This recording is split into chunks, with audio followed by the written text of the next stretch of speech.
Welcome back to Soft Mystic Stories. Right now, you're probably lying in bed with your phone or tablet, listening to this video in a room with electric lights, climate control, maybe a door that locks.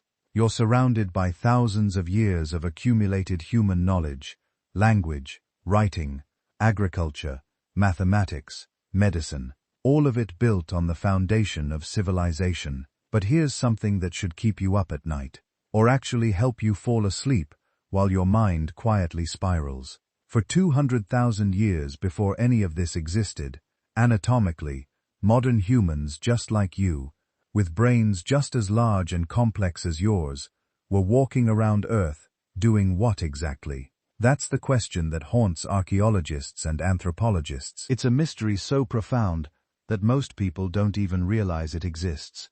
We call it humanity's dark age, but that name doesn't do it justice. This wasn't a few centuries of lost knowledge, like the period after Rome fell.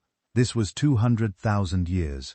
200,000 years of modern humans leaving almost no trace, building nothing permanent, creating no cities, no agriculture, no written language, nothing that we would recognize as civilization. Think about that timeline for a second. Homo sapiens, people who looked exactly like us, appeared around 300,000 years ago in Africa. By 200,000 years ago, we were fully modern. Same brain size, same cognitive abilities, same capacity for language and abstract thought. And then nothing for the next 190,000 years. Almost nothing happens. No pyramids, no temples, no cities, no bronze, no iron, no wheel. No domesticated animals except dogs. Just small groups of humans, wandering, hunting, gathering, and disappearing into the archaeological void. The first real civilizations don't show up until around 10,000 years ago. That's it. All of recorded history, everything you learned in school, every pharaoh and emperor and kingdom and war, all of it happened in the last 5,000 years, which means we spent 97% of our existence as modern humans doing something completely different, something we've almost entirely forgotten. If you're using this to fall asleep, perfect. That's exactly why I make these. Maybe hit subscribe and tell me where you are and what time it is right now. I love checking comments and seeing Seoul at sunrise, Seattle at midnight, Sydney at lunch, all watching at once, all wondering the same thing. What were we doing for all those lost millennia? See, this isn't just an academic curiosity. This is personal. Those people living 100,000 years ago weren't some primitive proto-humans. They were us. They had the same emotional capacity you do. They fell in love. They grieved their dead. They looked at the stars and wondered what they were. They created art. We know this because we found cave paintings dating back 45,000 years, maybe older. They made jewelry. They buried their dead with ceremony. They had culture and language and music. They were fully human in every sense that matters. But they didn't build civilizations for 200,000 years. They didn't farm, didn't settle down, didn't create anything that would last. Why not? What was stopping them? Was it the environment, the climate? Were they missing some crucial piece of knowledge, some technological breakthrough that wouldn't come for another 190,000 years? Or is there something else, something we're missing entirely? Recent discoveries are challenging everything we thought we knew about this dark age. Archaeological sites that shouldn't exist. Evidence of sophisticated technologies appearing and disappearing without explanation. Ancient structures that predate the supposed beginning of civilization by thousands of years. Genetic evidence suggesting populations' bottlenecks, migrations, and mixing events we never suspected. Mathematical analysis of ancient astronomical alignments that imply knowledge we thought impossible for prehistoric people. The story you were taught in school goes like this. Humans evolved, spent a long time as simple hunter-gatherers, then about 10,000 years ago figured out farming, settled down, and boom, civilization. Nice, clean, linear progression.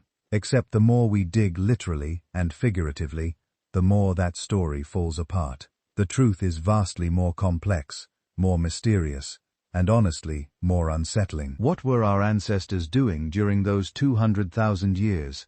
How sophisticated were they really? What knowledge did they possess that left no trace? And most importantly, what happened to it all? Why did humanity spend so long in the shadows before suddenly, explosively rising to dominate the entire planet? These are the questions we're going to explore. Not with easy answers or comfortable certainties, but with the evidence, the mysteries, and the shocking gaps in what we know. Because understanding humanity's dark age isn't just about the past, it's about understanding what we are, what we're capable of, and what we might become. It's about recognizing that our current civilization, as permanent as it feels, is just the latest chapter in a story that's been running for 300,000 years. And for most of that time, the pages have been blank. So, let's turn back the clock way back. Back before writing, before cities, before everything you think of as human history. Back to the lost millennia, when we were already human, but not yet civilized. Back to the Dark Age before humanity rose. Here's where the story gets complicated. Because if you ask an anthropologist when modern humans first appeared, you'll get an answer that seems straightforward. Homo sapiens emerged around 300,000 years ago in Africa. We've got the fossils to prove it. Skulls with high foreheads, reduced brow ridges, gracile bone structure, all the anatomical features that define our species. Case closed, right? Except it's not that simple, not even close. Because having a modern human body doesn't mean you have a modern human mind. And this is where things get really weird. For roughly 230,000 years, anatomically, modern humans walked around Africa doing basically the same things their ancestors had been doing for millions of years. Making simple stone tools, hunting and gathering using techniques that wouldn't look out of place 500,000 years earlier. Living in small groups with limited technology and no particular indication they were anything special. They had the hardware, the big brains, the vocal apparatus capable of complex speech, the manual dexterity to create sophisticated tools, but something was missing. The software, if you will, the cognitive operating system that would eventually allow humans to create art, build civilizations, develop agriculture, invent writing. All the stuff that makes us recognizably human wasn't there yet. Anthropologists call this the problem of behavioral modernity, and it's one of the biggest mysteries in human evolution. When did we actually become us?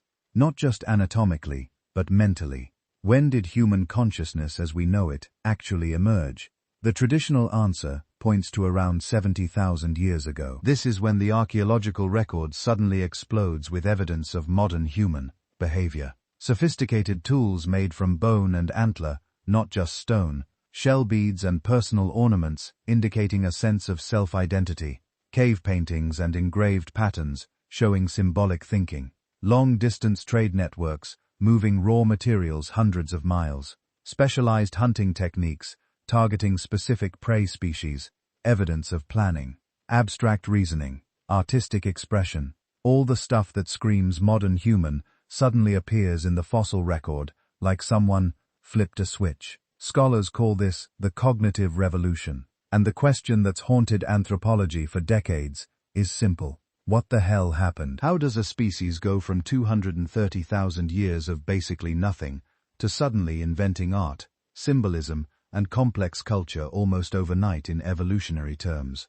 Some researchers think it was genetic. Maybe a random mutation occurred around 70,000 years ago that rewired the human brain, enabling new forms of thinking. Perhaps something about neural connectivity changed, allowing different parts of the brain to communicate in novel ways. This could have enabled the complex associations necessary for symbolic thinking, the ability to let one thing represent another thing, which is the foundation of language, art, and abstract reasoning. Others argue it was cultural, that the capacity for modern thinking had been there all along, but it took time for the right social conditions to emerge. Maybe once human populations reached a certain density, once trade networks became established, once knowledge-sharing systems developed, that's when the cognitive revolution happened.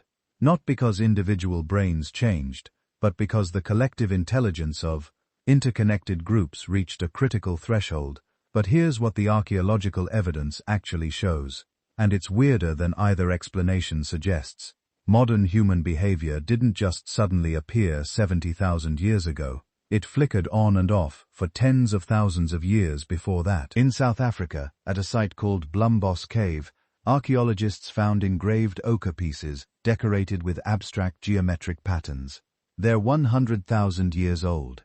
Someone was making art, creating symbols, engaging in abstract thinking 30,000 years before the supposed cognitive revolution. In the same cave, they found shell beads carefully perforated for stringing into jewelry, personal ornaments indicating self-awareness and social identity. 75,000 years old. At Pinnacle Point, also in South Africa, researchers discovered evidence of systematic heat, treatment of stone, to improve its flaking quality. This isn't just banging rocks together. This is understanding that if you carefully heat certain types of stone to specific temperatures, you can change their material properties, making them easier to work. That's chemistry, folks. Applied material science 165,000 years ago. So, the cognitive revolution wasn't really a revolution at all. It was more like a stuttering start. Modern human behavior appears in the archaeological record, persists for a while, then disappears, only to show up again thousands of years later, sometimes in different locations, sometimes with slightly different innovations. It's like watching someone try to start a fire in wet conditions, little sparks of modernity that flicker, catch briefly, then go out over and over for more than 100,000 years. Why? What was preventing these innovations from taking hold? Why did groups capable of making jewelry and creating art and developing advanced hunting techniques apparently abandon these behaviors, reverting to more primitive lifeways? The answer, as usual, comes down to climate and disaster. Around 74,000 years ago, something happened that almost ended humanity entirely. Mount Toba, a supervolcano in Indonesia, exploded with a force that makes modern volcanic eruptions look like firecrackers. This was the most powerful volcanic event in the last 2 million years. A Category 8 eruption, the highest classification on the Volcanic Explosivity Index. The explosion ejected approximately 2,800 kilometers of material into the atmosphere. That's enough to bury the entire United States under half a meter of volcanic debris. But the immediate blast wasn't the real problem. The real problem was what came after. All that volcanic material shot into the stratosphere, created a sulfur dioxide cloud that circled the planet. It blocked sunlight, dropped global temperatures by possibly 15 degrees Celsius in some regions, and triggered what's known as a volcanic winter that lasted years, maybe decades. Plant life died, herbivores starved, predators disappeared, and humans, who were probably already struggling with climate fluctuations from the ongoing ice age, suddenly found themselves facing a catastrophe that makes anything in recorded history look trivial. The genetic evidence for this near-extinction event is written in our DNA. When scientists analyze the genetic diversity of modern humans and compare it to other species, something stands out immediately. We have remarkably low genetic diversity for a species that spread across the entire planet. Chimpanzees, who live in a fraction of the territory humans occupy, have more genetic variation than we do. Way more. The explanation is a population bottleneck. Sometime in the relatively recent past, human population numbers crashed so hard that we almost went extinct. Most estimates put the number of breeding individuals at somewhere between 3,000 and 10,000. That's it. That's how many humans were alive during the worst of it. Maybe as few as 1,000 breeding pairs, scattered across Africa and possibly parts of Asia. Many researchers think the Toba eruption was the cause. The timing fits. The genetic evidence fits. The climate data fits. For possibly 1,000 years, maybe more, humans clung to survival in isolated refugia, small pockets where conditions were marginally less catastrophic, river valleys that maintained some vegetation, coastal areas where seafood remained available, highland regions where altitude provided some protection from the worst effects. The archaeological record from this period becomes vanishingly thin. There are sites, but they're few and far between, showing small groups using simple technologies, probably just trying to survive day to day. With no resources left over for art or innovation, or cultural development. All those flickering signs of behavioral modernity that had appeared in the earlier periods, gone. Survival mode doesn't leave time for painting caves or making jewelry, but humans didn't go extinct. Somehow, those small, scattered populations held on. They adapted to the harsh conditions. They developed survival strategies that worked even when almost everything else was dying. And they maintained just enough genetic diversity, just enough connection between groups to survive as a species. Then slowly the volcanic winter ended. Temperatures began to rise, plants returned, animal populations recovered, and humanity, forged by the most extreme selection pressure imaginable, began to expand again. But here's the thing. The people who emerged from this bottleneck weren't the same as those who entered it.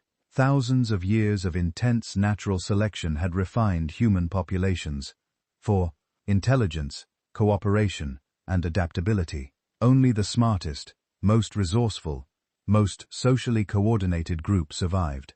The genes for those traits became concentrated in the surviving population. This is probably when behavioral modernity actually became permanent, not because of a single mutation or a simple cultural change, but because the population bottleneck had fundamentally altered human evolution. The survivors weren't just anatomically modern humans. They were cognitively modern humans, selected over thousands of generations for exactly the mental traits that define our species today. Around 70,000 years ago, when the archaeological record shows that sudden explosion of modern behavior, that's not when it began.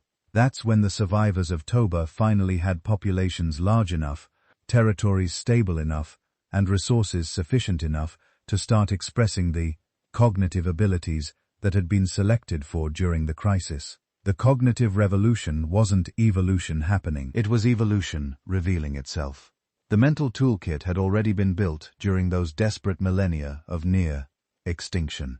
Now, with conditions improving, humans finally had the chance to use it. But the crisis wasn't entirely over. Because even as human populations began to recover and expand, the world they inhabited remained hostile. The ice age that had been ongoing for tens of thousands of years continued. Glaciers covered much of Europe and Asia. Sea levels were hundreds of feet lower than today, exposing land bridges between continents, but also creating vast stretches of cold, dry terrain. These glacial periods shaped everything about human evolution. They determined where people could live, how they could migrate, and most importantly, they isolated populations from each other for extended periods. Groups that had once been connected found themselves separated by expanding ice sheets or newly formed deserts. They adapted to their local conditions, developing specialized survival strategies for their particular environments. In Africa, some populations stayed near the coasts, developing sophisticated seafood harvesting techniques.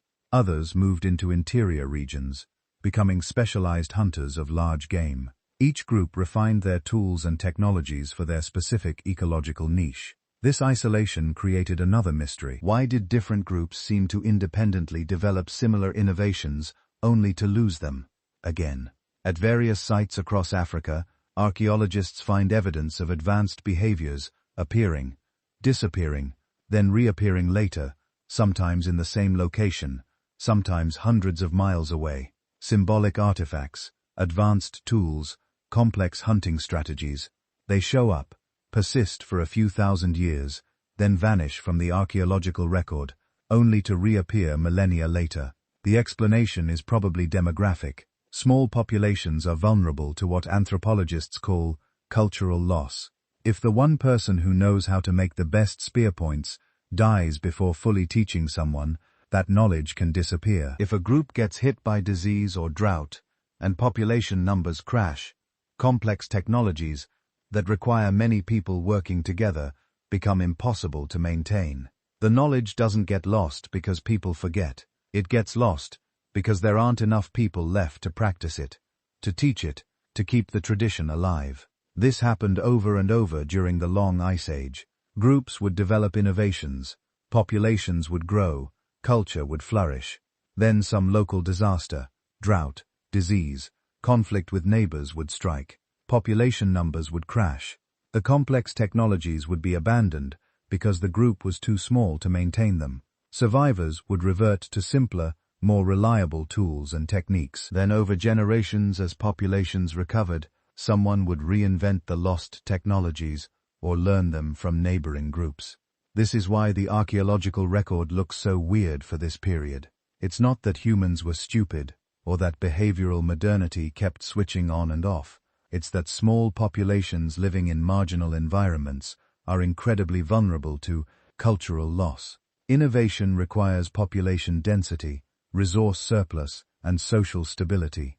When any of those factors disappear, even temporarily, cultural complexity can collapse rapidly. The miracle isn't that complex behaviors sometimes disappeared. The miracle is that they kept coming back, that humans kept reinventing, rediscovering, relearning, that the cognitive capacity for innovation survived even when the innovations themselves didn't. Generation after generation, adapting, surviving, and maintaining the potential for complexity, even when circumstances didn't allow its full expression. This was humanity's true dark age. Not before we were modern, but during the long millennia, when we were modern, but couldn't fully express it. When we had the cognitive abilities, but not the population numbers, not the resource stability, not the social networks to build lasting cultural complexity. For 60,000 years after the Toba bottleneck, this pattern continued. Flickers of brilliance, followed by regression. Innovation, followed by loss. Humans were modern, but their modernity remained fragile, dependent on circumstances that were constantly shifting with climate fluctuations and local disasters, until something finally changed. And when it did, it changed everything. But that's the next chapter of the story. Here's something nobody tells you about our hunter-gatherer ancestors. They weren't primitive. They weren't simple. They weren't just wandering around hitting things with sticks and hoping to stumble across dinner. For over 200,000 years, anatomically, modern humans lived as hunter-gatherers, and somewhere along the way, we convinced ourselves that those 200,000 years were basically just a long, boring prologue to the real story of human civilization. Agriculture shows up 12,000 years ago, and suddenly, that's when history actually begins. Everything before, just waiting, just survival, just existing. Except that's completely wrong. The archaeological discoveries of the last few decades have shattered that narrative so thoroughly that we need an entirely new way of thinking about our pre-agricultural past. Because what we're finding isn't evidence of primitive simplicity. We're finding complexity, organization, sophistication, cultural achievements that shouldn't exist according to everything we thought we knew about human development. Start with Quebec. If you haven't heard of this place, prepare to have your mind restructured. 1995, southeastern Turkey. A shepherd notices some oddly shaped stones on a hilltop. Archaeologists investigate and find something that shouldn't exist. Massive stone pillars, some weighing up to 20 tons, arranged in circular enclosures, elaborate carvings of animals, abstract symbols, geometric patterns, engineering that required planning, organization, and hundreds of workers. The kind of monumental architecture that's supposed to require settled agricultural societies with social hierarchies and specialized labor forces. But here's the thing that makes Göbekli absolutely world-shattering. It was built 11,600 years ago, before agriculture, before permanent settlements, before pottery, before metal tools, before everything we thought was necessary for humans to create monumental architecture. The people who built Göbekli were hunter-gatherers, mobile foragers, who supposedly spent all their time just trying to find enough calories to survive, yet somehow they quarried, carved, transported, and erected stones that weigh more than modern cars.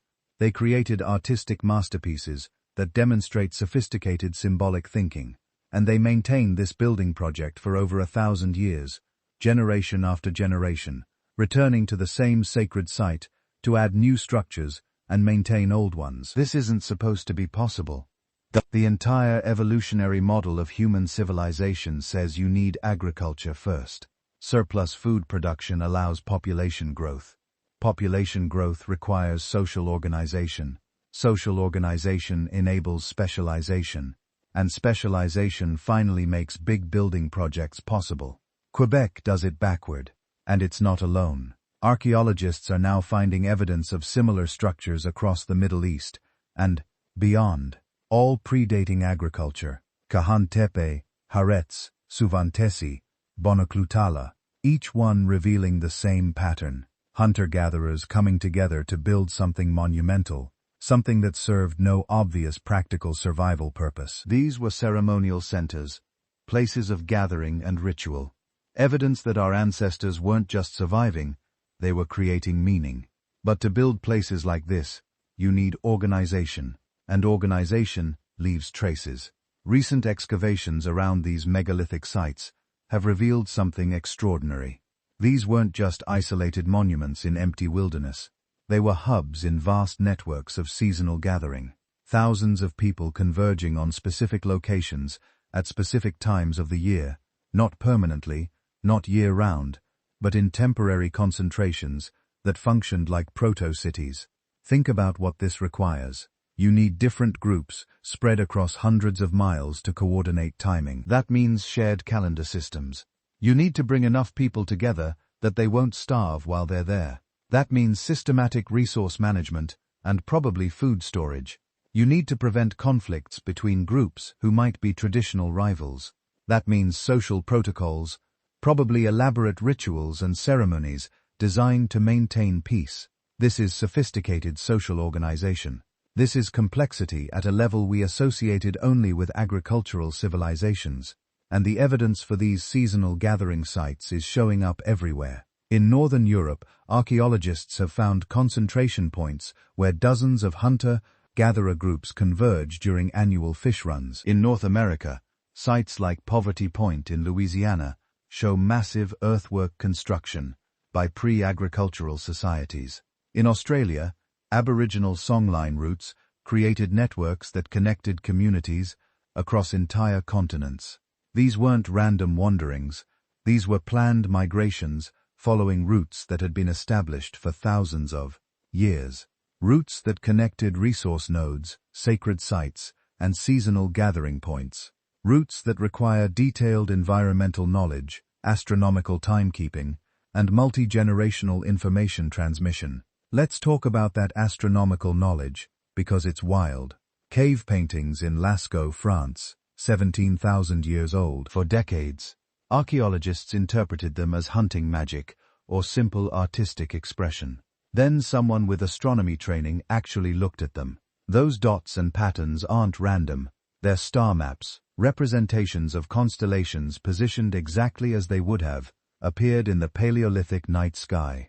The Pleiades, Orion, Taurus, all there documented by people who supposedly didn't have writing, didn't have mathematics, didn't have the cognitive tools for abstract astronomical observation, except they clearly did. Cave art sites across Europe show similar patterns, not just animals and handprints, but systematic notations that appear to track lunar cycles. 32 dots arranged in crescent, 29 notches carved in sequence. These aren't decoration, they're data recording. Evidence that hunter-gatherers were keeping detailed astronomical records thousands of years before the first agricultural calendars. Why? Because their survival depended on timing. Animal migrations, plant flowering cycles, fish spawning runs, everything operated on schedules dictated by seasonal changes, and those changes were marked by celestial movements. Track the stars and moon accurately enough, and you can predict when and where resources will be available. You can plan gathering schedules. You can coordinate meetings between distant groups. This is science. Systematic observation, data recording, predictive modeling, all happening 15,000 years before Stonehenge, 12,000 years before the first farmers. But maybe the most shocking revelations about hunter-gatherer complexity come from recent discoveries about their trade networks. Obsidian tools, found 500 meters from the nearest volcanic source. Seashells discovered in inland sites hundreds of miles from any coast. Amber from the Baltic, showing up in Mediterranean sites. These aren't random movements. This is trade. Systematic exchange of goods across vast distances. Recent analysis of European Upper Paleolithic sites has revealed something extraordinary. Materials were moving across trade routes that spanned thousands of miles, not over decades or centuries, but repeatedly, consistently, over tens of thousands of years. This means established routes, probably specialized traders, definitely complex systems of reciprocal exchange. Think about what this implies. For one group to trade with another group 500 meters away, you need intermediate connections, maybe 10 or 15 groups, forming a chain of relationships, each one passing goods to the next. You need trust systems that ensure reciprocity. You need shared standards of value. You need ways to maintain trading relationships across generations. This is economic complexity. Social networks operating at scales that shouldn't exist among small mobile bands of foragers. And it gets even more complex when you look at what they were trading. Not just raw materials like obsidian and shells. Finished goods showing distinctive artistic styles. Tools made using specific techniques characteristic of certain regions. This suggests specialized production groups, developing expertise in particular crafts and trading their products across continental distances. Some archaeologists now think certain Paleolithic groups were functionally sedentary, staying in resource-rich locations year-round, and serving as manufacturing and trading hubs for more mobile populations. It's a complete inversion of what we thought we knew about hunter-gatherer life, but nothing demonstrates the complexity of these ancient societies better than their burial practices. For years, archaeologists dismissed most Paleolithic burials as simple disposal of the dead. Then we started looking more carefully. Sunya, Russia, 34,000 years ago. A burial containing 3 individuals, an adult male and 2 children. They're wearing clothing decorated with over 10,000 ivory beads. The beads alone would have required thousands of hours to manufacture. The adult has a cap decorated with fox teeth. The children have ivory spears and thousands of perforated fox canines, arranged in elaborate patterns. This isn't simple burial. This is spectacular wealth display. It's evidence of social hierarchy, specialized labor, and resource accumulation that shouldn't exist among egalitarian hunter-gatherer bands. More discoveries reinforce this pattern.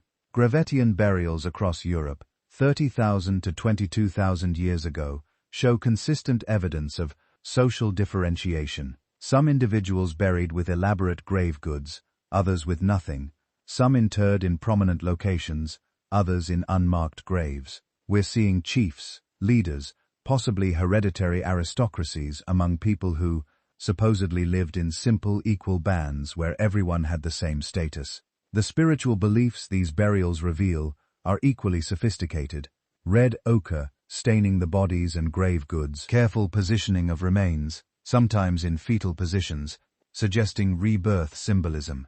Grave goods that clearly indicate belief in an afterlife, a journey the dead needed to prepare for. This is complex religion, developed theology, mythological systems that explain death and what came after, and it required transmission across generations, teaching children elaborate ritual practices and belief systems, maintaining traditions for thousands of years. But perhaps the most powerful evidence of cultural complexity comes from the cave art itself. We've known about cave paintings for over a century, but recent technology is revealing just how sophisticated they really were. Chauvet Cave, France, 36,000 years old. The paintings there don't just show animals. They show movement, perspective, shading techniques that create three-dimensional effects, multiple limbs suggesting motion, composition that uses the natural contours of cave walls to enhance the illusion of depth. These aren't primitive scratchings. These are masterworks created by artists with highly developed techniques, probably specialists who trained for years to develop their skills. And they're not isolated individual efforts. Analysis of painting techniques across multiple cave sites reveals consistent methods passed down across thousands of years, pigment preparation recipes that remain stable for millennia, specific tools used the same way across vast geographic areas. This is cultural transmission at scale. Knowledge systems maintaining technical information across hundreds of generations. Some researchers now think the caves functioned as teaching spaces, places where master artists trained apprentices, passing on techniques, symbolic meanings, and cultural traditions. The paintings weren't just art, they were textbooks, libraries of knowledge, encoded in images that lasted tens of thousands of years. What we're learning from all this evidence is that the primitive savage narrative was catastrophically wrong. Our hunter-gatherer ancestors weren't simple. They weren't just surviving. They weren't waiting around for some agricultural revolution to finally allow them to develop complex societies. They already had complex societies. They had trade networks, social hierarchies, specialized labor, astronomical knowledge, artistic traditions, religious beliefs, and organizational capabilities that allowed them to coordinate activities across vast regions. So why didn't they develop agriculture earlier? Why did it take 200,000 years of anatomically modern humans before someone decided to start planting seeds? That's the real mystery, because clearly the cognitive capacity was there, the social organization was there, the knowledge transmission systems were there. Everything necessary for civilization existed for millennia before civilization actually appeared. Something was holding them back. Or maybe, just maybe, they weren't being held back at all. Maybe they had something we lost, knowledge we forgot, technologies we can barely imagine. Maybe those 200,000 years weren't waiting for civilization. Maybe they were something else entirely, something we still don't understand. Here's something that should keep you up at night. Everything we think we know about ancient human capabilities is based on what survived. Stone tools, bones, the occasional charcoal smear in a cave. But stone and bone are just the things that don't rot. What about everything else? What about the technologies that were made from wood, plant fibers, animal skins, things that decompose completely within years or decades? 'Cause when you really think about it, the archaeological record isn't showing us what ancient humans could do. It's showing us the tiny fraction of what they did that happened to be made from materials that last hundreds of thousands of years. Let's start with something that sounds simple, but absolutely isn't. Adhesives. We have direct evidence that humans were making sophisticated glues at least 200,000 years ago. Not just any glues, complex adhesives that required multi-step chemical processes to create. At sites in South Africa and Europe, archaeologists have found stone tools with residue from birch bark tar still attached. Now, birch bark tar doesn't just appear in nature. You can't squeeze it out of a tree or scrape it off rocks. To make it, you need to heat birch bark to very specific temperatures between 340 and 400 degrees Celsius in a low oxygen environment. Too much oxygen and it burns. Too little heat and nothing happens. You need to maintain these precise conditions for hours. Think about what that means. Some human 200,000 years ago figured out not just that heating bark could produce glue, but the exact temperature range required. How to create and maintain a low oxygen environment. Probably by burying bark in a pit with a carefully controlled fire above it, and how long to maintain the process. Then they had to teach this knowledge to others, passing it down through generations. This isn't trial and error. This is chemistry. Systematic experimentation leading to a reproducible industrial process. And this was just for gluing stone points to wooden shafts. Imagine what other chemical processes they might have discovered and used routinely. Processes that left no trace because the products decomposed millennia ago. The implications are staggering. These weren't primitive people stumbling through a harsh world with crude tools. These were sophisticated technologists with deep understanding of material science. But adhesives are just the beginning. Let's talk about fire. We have solid evidence that Homo erectus, our ancestral species, was using controlled fire at least 400,000 years ago. Some evidence suggests fire use going back 800,000 years or more. Not just using fire when they found it, but creating it on demand, maintaining it, transporting it, using it for specific purposes. The earliest hearths show careful construction, stones arranged in circles to contain flames, specific types of wood selected for particular purposes. Some woods burn hot for cooking meat. Others produce less smoke for use inside caves. Still others create coals that stay hot for hours, perfect for keeping a fire alive overnight. Ancient humans knew all this. They were masters of fire chemistry and physics in ways we can barely reconstruct. And they were doing things with fire that seem almost impossible. At sites across Europe, archaeologists have found evidence of what they call fire-cracked rock technology. Ancient humans were heating stones to extreme temperatures, then plunging them into water to make the water boil. Why? Because they wanted to cook foods that would burn over direct flame, or extract fats from bones, or make soups and stews. They were essentially inventing cooking vessels thousands of years before pottery. They didn't have metal pots, so they made the stones themselves into heating elements. That's not primitive, that's ingenious. But here's where it gets really mysterious. How did ancient humans survive in the extreme Arctic? Because they did. We have archaeological sites from northern Siberia dating back 30,000 years or more.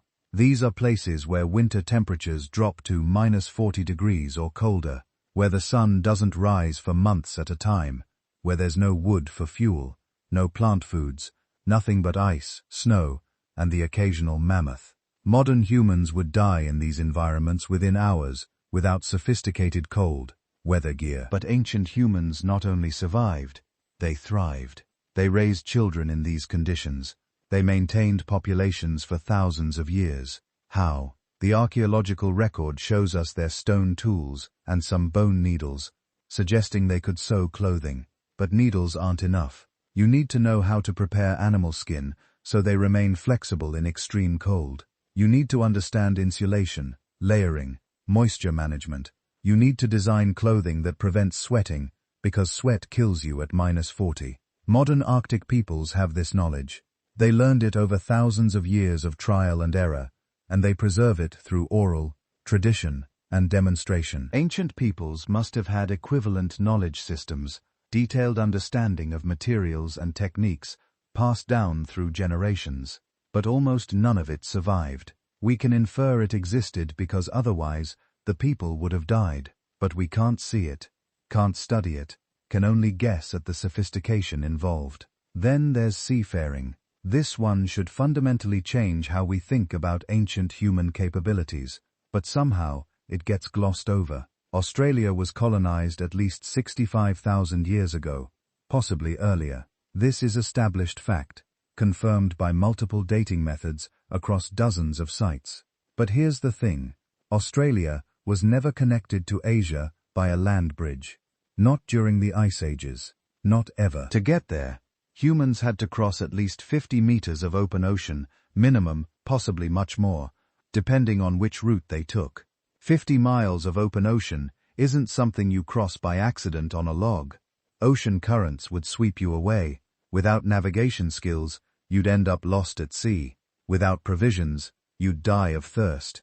Without a planned expedition, you wouldn't bring breeding populations, men and women, children, enough genetic diversity to establish a viable population on the other side. The colonization of Australia required boats, not rafts, boats, vessels capable of carrying multiple people and supplies across open ocean, and it required navigation, the ability to pick a direction and maintain it for hours or days, possibly the ability to return and make multiple trips. This is sophisticated maritime technology, and the boats themselves left no trace. Wood rots, plant fiber ropes decay. We have zero direct evidence of what these vessels looked like, or how they were constructed, but we know they existed, because otherwise there wouldn't be Aboriginal Australians. Somewhere around 65,000 years ago, some group of humans had boat-building technology advanced, enough to attempt and succeed in oceanic colonization. Then that technology either disappeared or evolved into forms we can't recognize in the archaeological record. What else disappeared? Let's talk about fiber technology. Plant fibers can be twisted into cordage. Cordage can be woven into nets, baskets, bags, clothing, even structures. In modern hunter-gatherer societies, fiber technology is often more important than stone tools. You use baskets to gather and transport food. You use nets to catch fish and birds. You use bags to carry supplies. You use woven shelters to protect yourself from wind and rain. but plant fibers decompose completely within years. In most environments, we have virtually no direct evidence of fiber technology older than about 30,000 years, and even that's rare. Most preservation is from the last 10,000 years. Does this mean ancient humans didn't use fiber technology? Of course not. We have indirect evidence all over the place. Impressions of woven materials in fired clay, where patterns on stone tools consistent with cutting plant fibers, sites located near plants that are excellent for cordage, but terrible for food, suggesting they were harvested for fiber. And we have those bone needles from Arctic sites which imply not just sewing but also the thread to sew with. Ancient humans definitely had fiber technology, probably very sophisticated fiber technology, but almost all of it vanished, leaving us with a completely distorted picture of their capabilities. The same goes for medicine. We know ancient humans understood medicinal plants.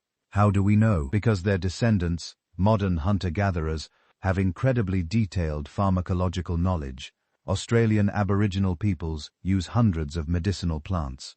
Amazon tribes have discovered that combining specific plants creates medicines more effective than either plant alone. This knowledge didn't appear in the last few thousand years. It represents tens of thousands of years of experimentation, observation, and information transfer. Some of this knowledge is preserved in the archaeological record, but only barely. We find Neanderthal skeletons with healed injuries that should have been fatal, broken bones that mended properly, indicating the individual was cared for during months of recovery. Dental abscesses that were apparently survived despite the excruciating pain and infection risk. These people had medical knowledge. They understood wound care, probably used plant-based antiseptics, possibly even performed crude surgeries. At one site in France, archaeologists found a Neanderthal skeleton with a healed amputation.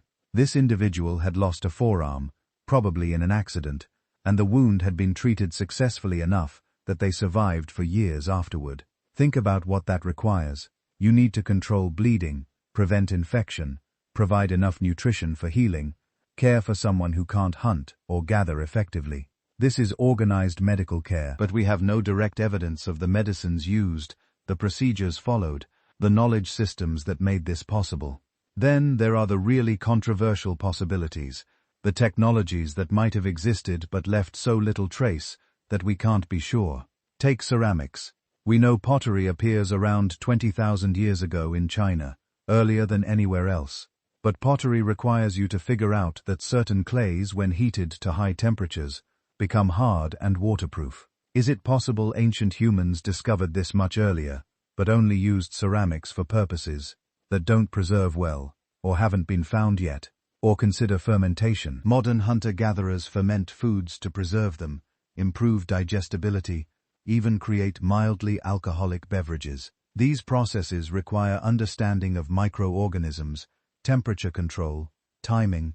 Did ancient humans ferment foods? Probably. Can we prove it? Almost never, because fermented foods decompose completely. Some researchers have suggested even more radical possibilities. Could ancient humans have understood astronomy well enough to navigate by stars? We have stone arrangements from 10,000 years ago that seem aligned with celestial events, but nothing older. Could they have developed mathematical systems for tracking seasons, animal migrations, resource availability? Modern Aboriginal Australians use complex calendar systems based on ecological observations. Did their ancestors have similar systems 40,000 years ago? We have no way to know. The truth is, every human population that survived into the modern era carried with them knowledge systems developed over hundreds of thousands of years. The Sand peoples of southern Africa use tracking techniques so sophisticated they can identify individual animals from footprints and determine the animal's health, behavior, even emotional state. This knowledge didn't appear overnight. It represents countless generations of observation and teaching. What other knowledge systems existed in populations that didn't survive? What did the Neanderthals know that died with them?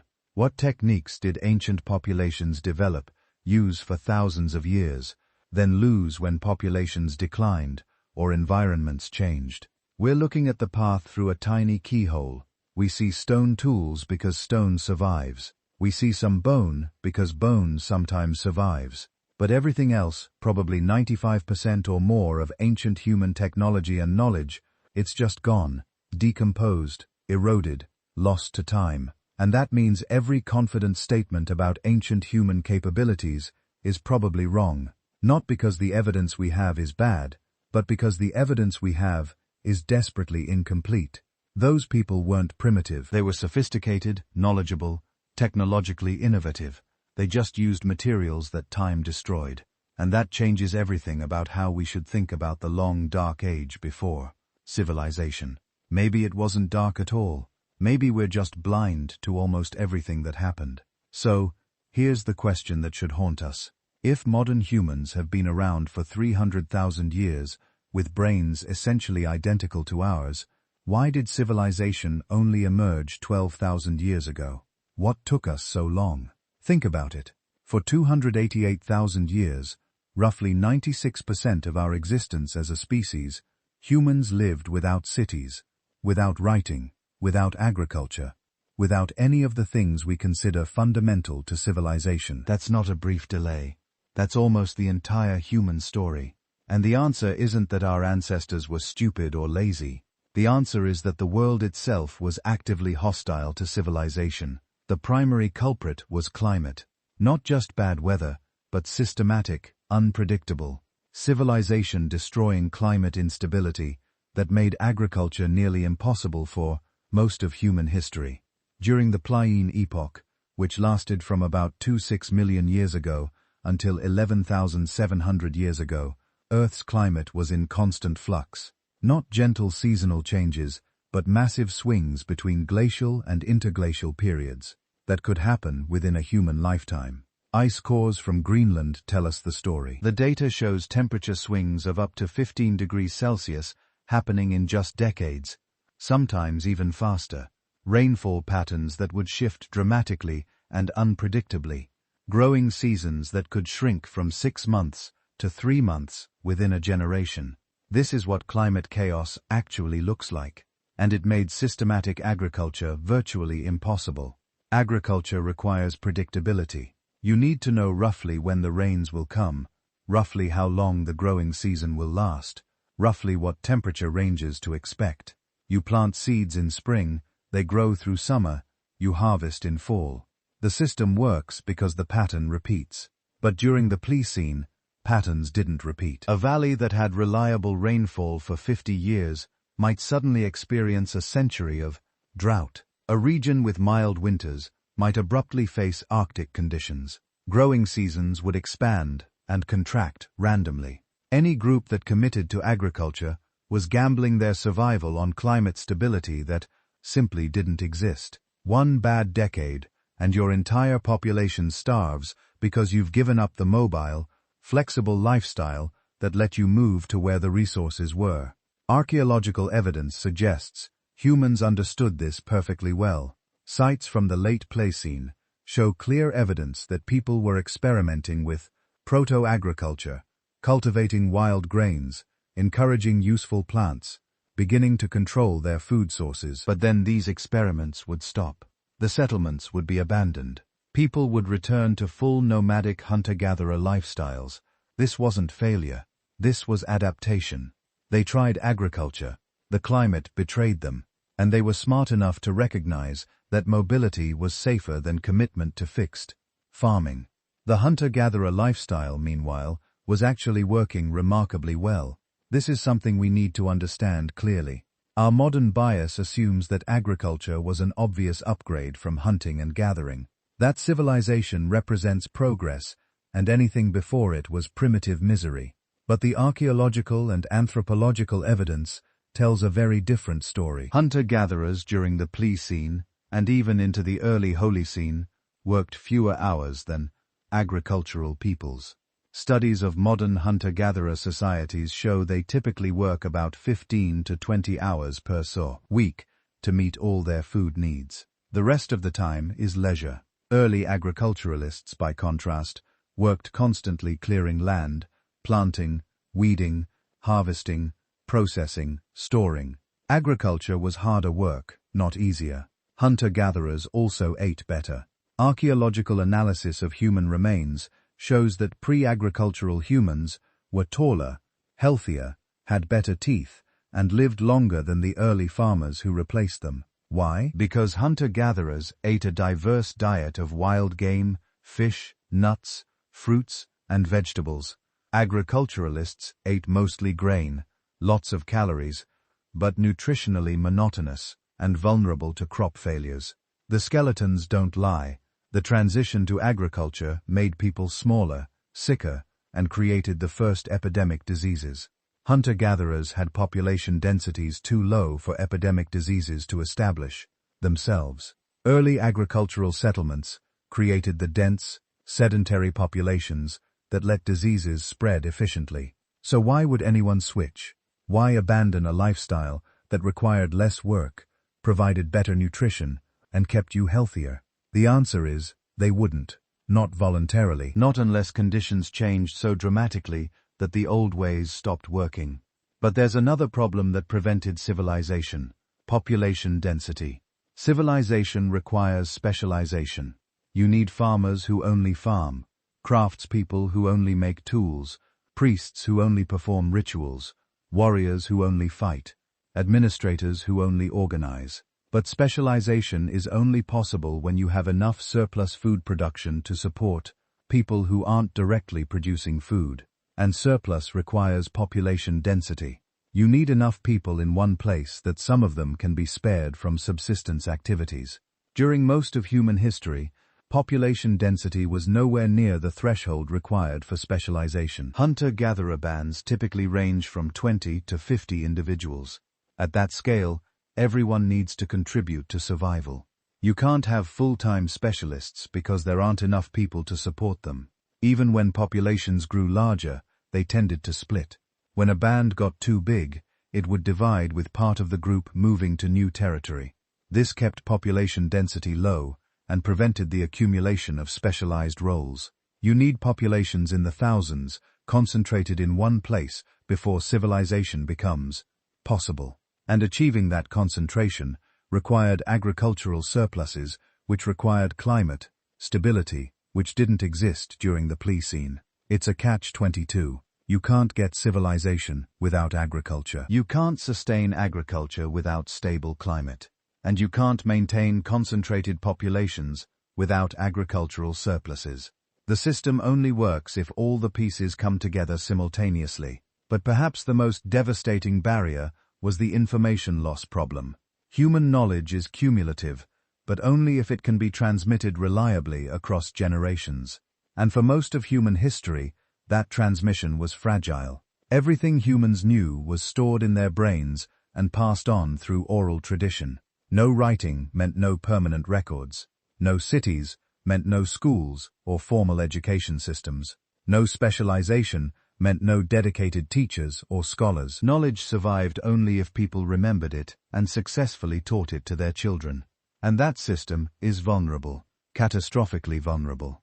When people die unexpectedly, their knowledge dies with them. When populations crash during famines or diseases, whole bodies of accumulated knowledge can vanish in a single generation. When groups migrate to new territories, they might abandon knowledge that was specific to their old environment. The archaeological record shows this pattern repeating throughout the Pleistocene. Regional populations developing sophisticated technologies, stone tool traditions showing clear refinement over thousands of years, then suddenly disappearing. Not because better technologies replaced them, but because the knowledge of how to make them was lost. The people who knew died, or the population that carried that knowledge went extinct locally, and the information simply vanished. This is the information bottleneck that prevented technological accumulation. Innovations would emerge, spread through small populations, then disappear when those populations faced catastrophes. Without writing to preserve knowledge independently of human memory, every disaster was also an information disaster.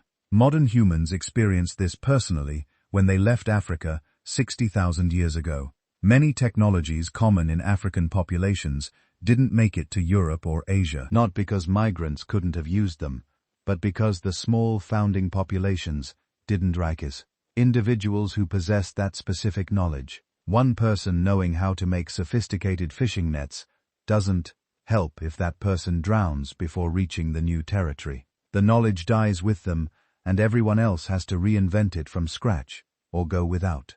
Then there's the resource abundance paradox. For much of the Pleistocene, despite all the climate chaos, wild resources were actually quite abundant. The Ice Age world was full of megapora, massive herds of mammoths, bison, wild horses, giant deer. Plant resources were plentiful if you knew where to look and were willing to move seasonally to harvest them. Under these conditions, there was limited pressure to develop agriculture.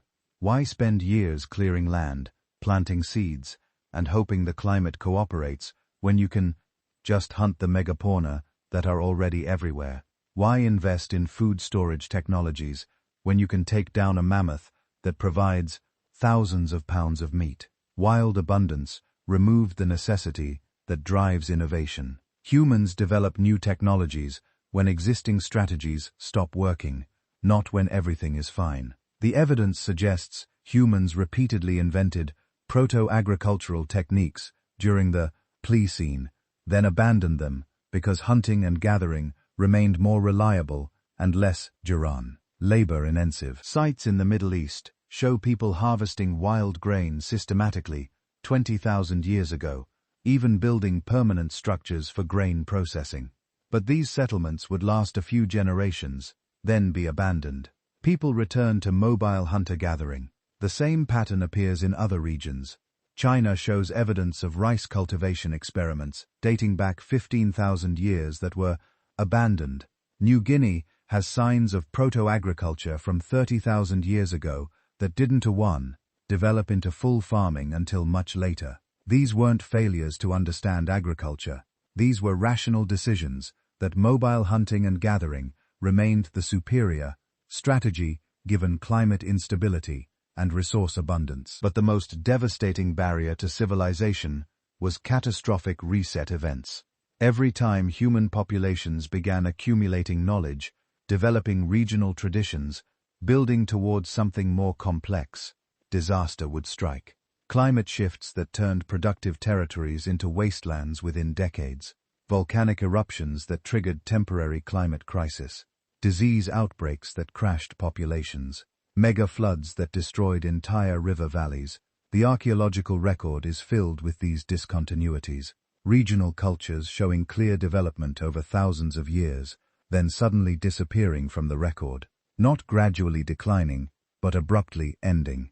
What happened? Most likely, the populations were destroyed or scattered by environmental catastrophes. And when they were destroyed, so was everything they had built. Not just their settlements, but their accumulated knowledge, their social structures, their technological traditions. This is why civilization took so long. It's not enough to invent agriculture once. You have to invent it, and have it succeed, and have that success continue long enough to build stable populations that can develop specialization and knowledge preservation systems. You need decades, preferably centuries, of climate stability, so that agriculture proves more reliable than hunting and gathering. You need population growth to create density that allows specialization. You need enough time without catastrophic resets for knowledge to accumulate and technologies to compound. For 288,000 years, humans never got that stability. They would start building toward complexity, and the climate would shift, or a volcano would erupt, or a disease would strike, and everything would collapse. The survivors would retreat to mobile hunter-gathering, because that was the only lifestyle flexible enough to weather constant environmental chaos. Then 11,700 years ago, something changed. The Ice Age ended. Not gradually, but relatively abruptly in geological terms. Within a few centuries, global temperatures stabilized. Rainfall patterns became predictable. Growing seasons lengthened and standardized. Sea levels stopped fluctuating wildly. For the first time in human history, the climate became stable enough that agriculture was not just possible, but actually advantageous.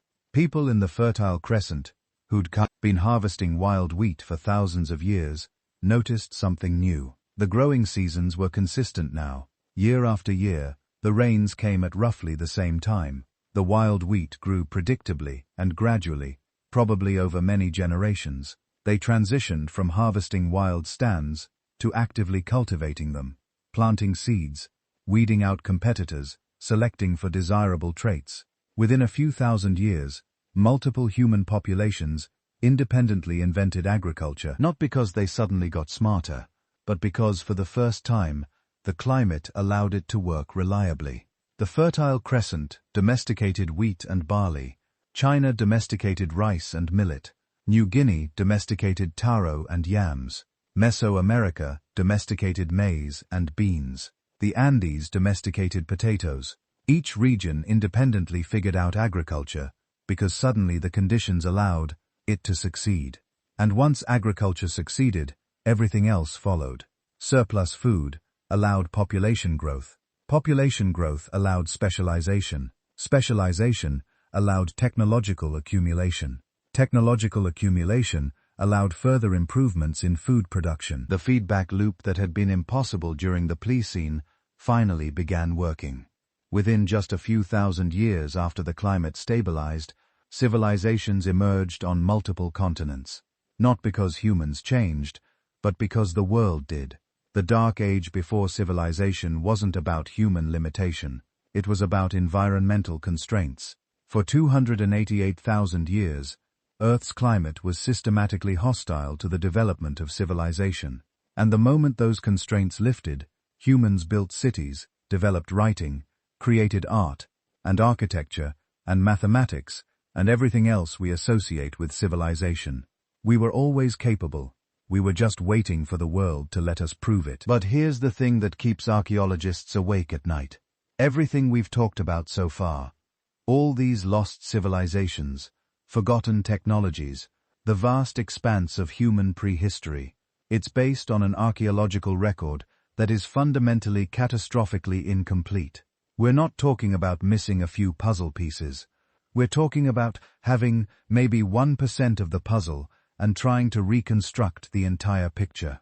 Because for hundreds of thousands of years, our ancestors lived, loved, built, created, and died without leaving behind anything we can find.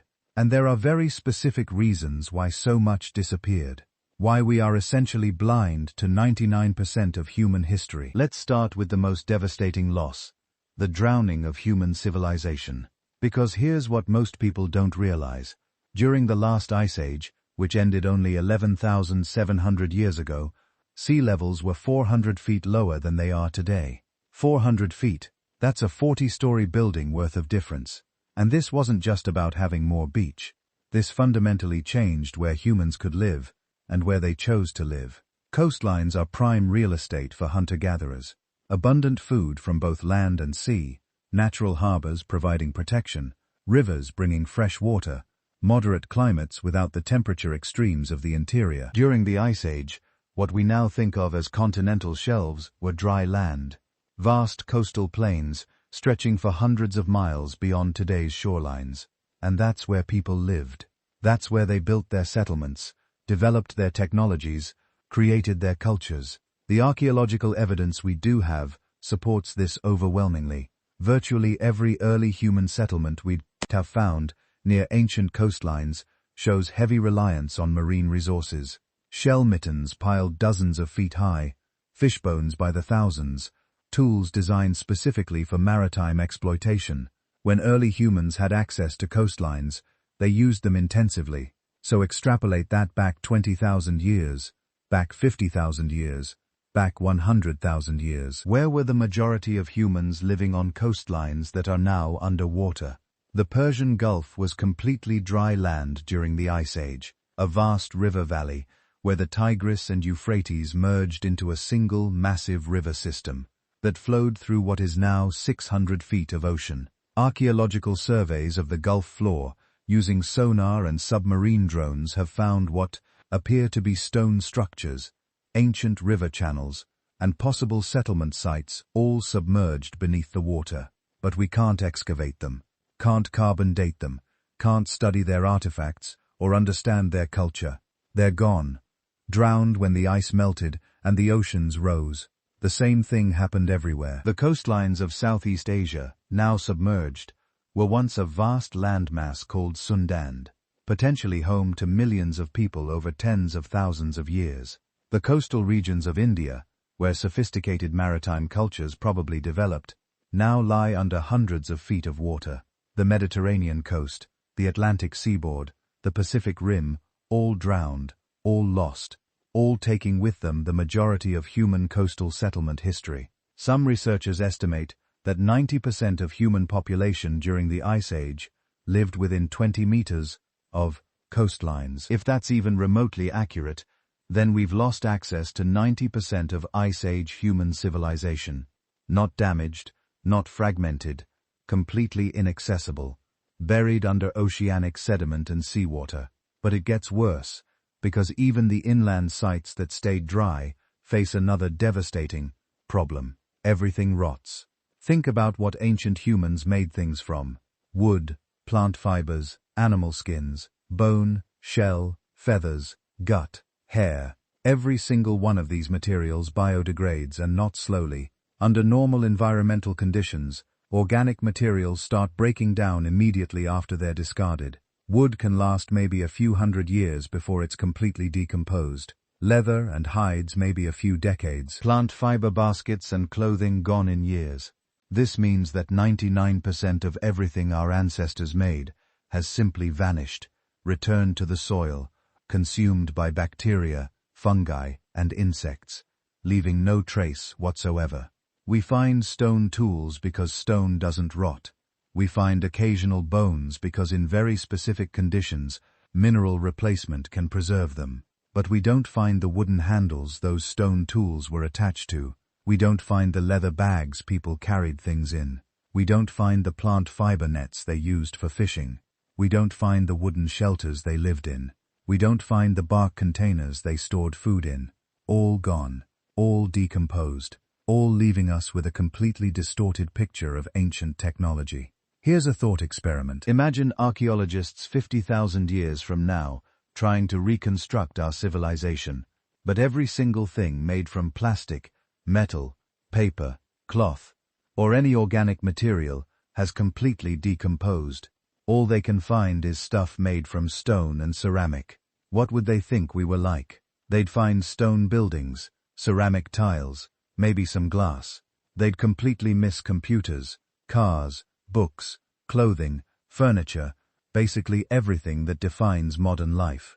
That's the position we're in, trying to understand our ancestors. We have the stone tools, but not the sophisticated wooden, fiber, and leather technologies that probably represented the majority of their material culture.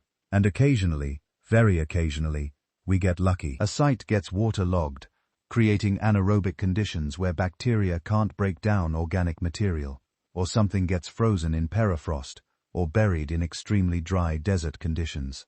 And suddenly, we get a glimpse of what we've been missing.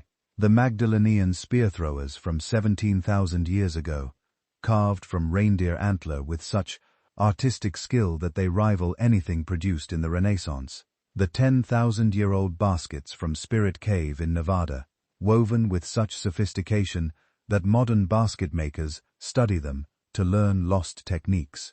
The 5,300-year-old Utsi the Iceman, whose clothing revealed a technological complexity that completely contradicted our assumptions about Copper Age Europeans. Sophisticated layered garments, waterproof shoes stuffed with grass for insulation, a copper axe with a carefully designed handle, a backpack frame, a first aid kit containing medicinal plants.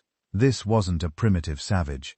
This was someone with access to sophisticated technologies that normally never survive, and these are the rare exceptions, the 1 in a million preservation events that show us what we're missing everywhere else. For every there are millions of equally sophisticated individuals whose technologies rotted away without trace. For every preserved basket, there are billions that decomposed. The archaeological record isn't a representative sample of human history. It's a catastrophically biased selection of the tiny fraction of materials that happen to resist decay under unusual conditions. But even this incomplete, biased, fragmentary record faces another devastating filter: population replacement. Because humans don't stay put, we move, we migrate, we conquer, we displace. And when new populations move into a region, they don't preserve the archaeological sites of the people who came before. They build over them, quarry them for building materials, plow them under for agriculture, or simply forget they exist. The archaeological record is littered with examples of cultural discontinuity, places where one population simply vanishes from the record and is replaced by a completely different culture. What happened to the first people? Were they killed?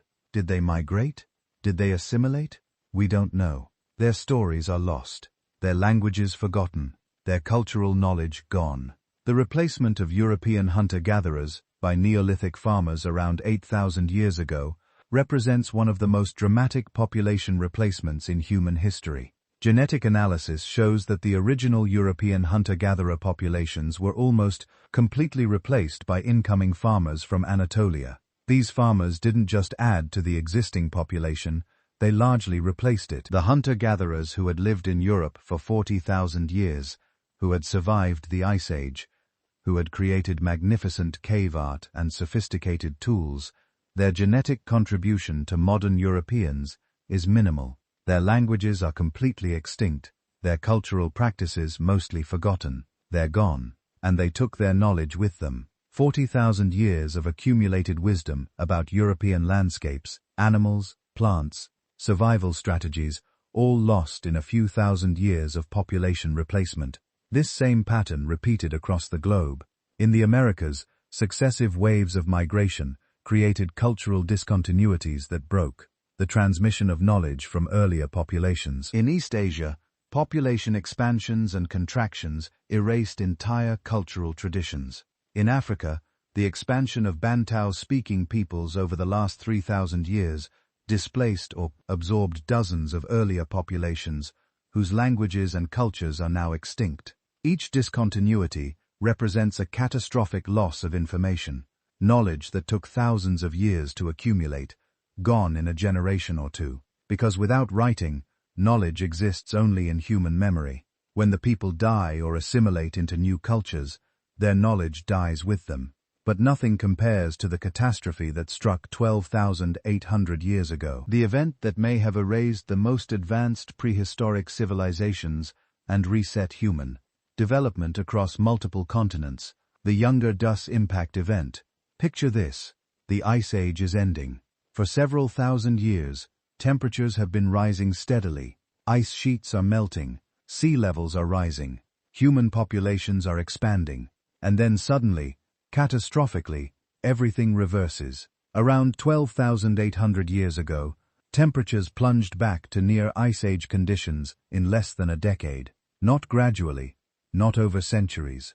Within a single human lifespan, the world went from warming to frozen. The Younger, driest cold period, named after Arctic flower that suddenly appeared in temperate regions as the climate shifted, lasted 1,300 years. From 12,800 to 11,500 years ago, Earth was gripped by a mini ice age that may have been triggered by something truly catastrophic. Increasing evidence suggests that around 12,800 years ago, a comet or asteroid broke apart in the atmosphere over North America and Europe. The fragments created multiple airbursts, similar to the Tunguska event of 1908, but far more widespread. The evidence is controversial but mounting. A layer of platinum, iridium, and other rare elements appears in sediment cores from across the northern hemisphere, dated precisely to 12,800 years ago. These elements are rare on Earth but common in asteroids and comets. Widespread deposits of microscopic diamonds, called nanodiamonds, which form only under extreme temperature and pressure, exactly what you'd expect from atmospheric explosions. Burned materials and carbon spherules at the same layer, indicating massive wildfires across multiple continents. Suddenly, extinct megafauna, including mammoths, mastodons, giant ground sloths, and saber-toothed cats, all disappearing right at the beginning of the Younger Dryas. And most tellingly, the near-total collapse of the Clovis culture in North America, The Clovis people were the most successful Paleo-Indian culture of their time, spread across North America with sophisticated stone tool technology. Then suddenly, right at 12,800 years ago, their distinctive artifacts vanish from the archaeological record. The culture that had dominated a continent simply disappeared. What happened? If the impact hypothesis is correct, and it's still debated, then the Clovis people and their contemporaries across the Northern Hemisphere witnessed an apocalypse, multiple airbursts, creating firestorms across thousands of square miles, ash and debris blocking the sun, causing rapid temperature drops, collapse of food chains as plants died and animals starved, destruction of coastal settlements by tsunamis generated from ice sheet collapse, and then 1,300 years of brutal cold that made survival in many previously habitable regions impossible. If sophisticated cultures existed 13,000 years ago, cultures that had spent millennia accumulating knowledge and developing technologies, they were erased, not just damaged, not just set back, completely destroyed. The survivors, scattered and traumatized, would have had to start over, and starting over means losing the accumulated knowledge of the previous era, the sophisticated astronomical observations lost, the advanced building techniques forgotten, the navigational knowledge gone. The survivors were too busy staying alive to preserve scholarly knowledge. Within a generation or two, the accomplishments of the pre-impact civilization would have become myths and legends, if they were remembered at all. And here's the truly frustrating part. Even with modern technology, we've barely scratched the surface of what might still be found. Archaeologists estimate that less than 1% of potential archaeological sites have been excavated. 1%. Think about that. We're reconstructing hundreds of thousands of years of human history based on 1% of the available evidence. And that's not because archaeologists are lazy. It's because the world is huge. Archaeological excavation is slow, expensive, and requires extensive expertise. A single site can take decades to properly excavate and analyze, and there are millions of potential sites across every continent, most of which we haven't even identified yet, let alone excavated. Every year, construction projects accidentally uncover new sites that completely change our understanding of regional prehistory. A subway expansion in Istanbul reveals a massive Neolithic settlement. A highway project in Israel uncovers 9,000-year-old ceremonial structures. Coastal erosion in Alaska exposes Ice Age hunting camps. Each discovery adds tiny fragments to our understanding. But for every site we find, thousands more remain buried and undiscovered, or worse, are being destroyed before we even know they exist. Urban development, agriculture, erosion, all constantly destroying archaeological sites. In many parts of the world, ancient settlements are being bulldozed for shopping malls and apartment complexes. Coastal sites are eroding into the ocean due to sea level rise and storm damage. Agricultural expansion is plowing under ancient villages. We're in a race against time, trying to document and study sites before they disappear forever. And we're losing. But perhaps the greatest loss of all isn't material. It's informationational. For hundreds of thousands of years, human knowledge was transmitted orally. Stories, songs, poems, all carrying practical information about survival, natural resources, sacred places, historical events. This oral tradition was sophisticated and extensive. Modern studies of remaining oral cultures show they can accurately preserve complex information for dozens of generations. Aboriginal Australians have oral traditions describing geological events that occurred over 10,000 years ago, confirmed by modern scientific dating. Polynesian navigators memorized charts of currents, stars, and islands that allowed them to navigate thousands of miles of open ocean without instruments. Celtic bards memorized epic poems tens of thousands of lines long, preserving tribal history and genealogy. But without writing, all this knowledge is vulnerable. A single catastrophe that kills the knowledge keepers can erase thousands of years of accumulated wisdom. A cultural replacement that disrupts the transmission of oral tradition can break the chain of memory permanently. And that's what happened over and over again throughout prehistory. How many origin stories are lost? How many epic tales of prehistoric heroes? How many detailed accounts of ancient migrations, wars, alliances, and achievements? All gone, all forgotten, all leaving us with nothing but silent artifacts and ambiguous ruins. We know ancient humans were capable of sophisticated abstract thought because we find their art. We know they were capable of complex planning because we find their megalithic structures. We know they had rich cultural lives because we find their burial sites with grave goods. But we don't know their stories. We don't know what they believed about the world. We don't know what they dreamed about, feared, or hoped for. That entire dimension of human experience is lost to us perhaps forever. Yet in recent years, a few extraordinary discoveries have given us glimpses of what lies beneath the waves. In 2001, marine archaeologists discovered what appeared to be massive stone structures off the coast of Gujarat, India, submerged under 120 feet of water. Sonar imaging revealed geometric patterns, what looked like foundations, and extensive stonework covering several square miles. The structures would have been above water 9,500 years ago. In the Mediterranean, underwater surveys have found dozens of prehistoric settlements now submerged, showing sophisticated construction techniques, including stone foundations, defensive walls, and organized layouts.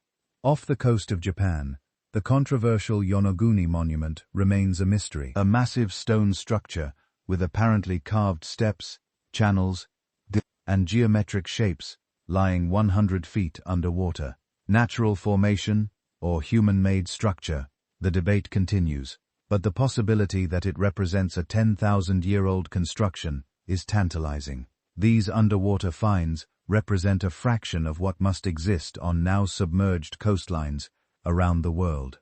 The technology to properly survey and excavate underwater sites is still developing. Most of the continental shelf remains unsurveyed, unknown, holding secrets that could revolutionize our understanding of human prehistory. Because here's what we're beginning to realize. The story we've told ourselves about human history, the simple narrative of primitive hunter-gatherers gradually developing civilization, it might be fundamentally wrong.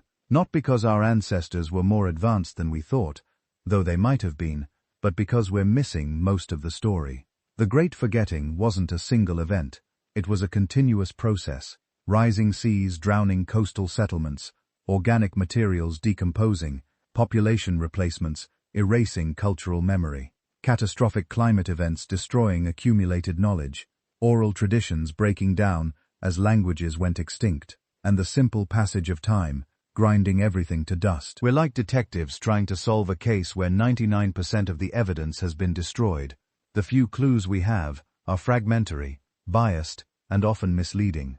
And yet from these scattered fragments, we're trying to reconstruct the lives, achievements, and failures of hundreds of billions of people across hundreds of thousands of years. It's an impossible task, but it's also the only task we have, because understanding where we came from, understanding the long dark ages before civilization arose, that's essential to understanding who we are. We are the descendants of people who survived every catastrophe the world could throw at them, who rebuilt after every disaster, who preserved what knowledge they could and reinvented what they couldn't. Their story is our story. And even though most of it is lost, what remains is enough to tell us something profound. Humanity has risen before, and fallen and risen again. The Dark Age before civilization wasn't darkness in the sense of ignorance or primitivism. It was darkness in the sense of mystery. A vast expanse of time where human beings lived complex lives, developed sophisticated cultures, and accomplished things we can barely imagine. But they did it without leaving records we can read. And so they vanished into the forgetting, leaving us to wonder what we've lost. Now, we need to talk about the theories that make professional archaeologists throw things at their screens. Because here's the thing about a dark age lasting 290,000 years. It creates a lot of room for speculation. When you have modern humans with brains functionally identical to ours, wandering around for hundreds of thousands of years, apparently doing not much of anything, people start asking questions, uncomfortable questions questions that challenge the conventional narrative of slow, steady progress from primitive savagery to civilization. And some of those questions, to be honest, are worth asking. But others, well, let's just say they require believing things that the physical evidence doesn't really support. So, let's wade into the controversial stuff, the alternative timelines, the fringe theories, the claims that make mainstream archaeologists roll their eyes so hard they risk permanent damage. And let's try to separate the genuinely intriguing mysteries from the complete nonsense.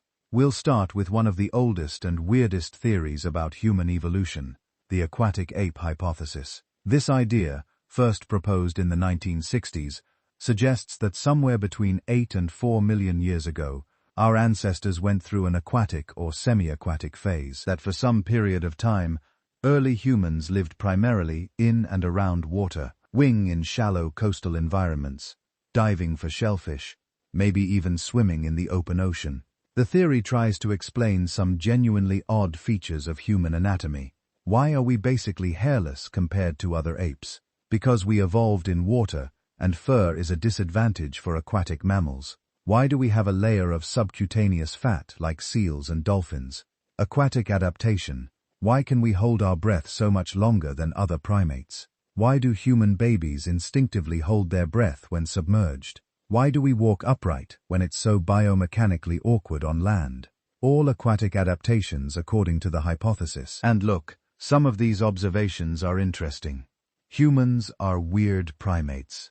We have traits that don't fit neatly into the standard savanna adaptation model. But here's the problem with the aquatic ape hypothesis. It requires us to ignore, basically, the entire fossil record. We have thousands of early human fossils, Oropithecus, Homo erectus, Homo habilis, all the transitional forms between ape-like ancestors and modern humans, and none of them, not one, shows adaptations for aquatic life. No flipper-like hands, no streamlined body shapes, no modifications to the inner ear for underwater balance, no changes to bone density that would help with diving.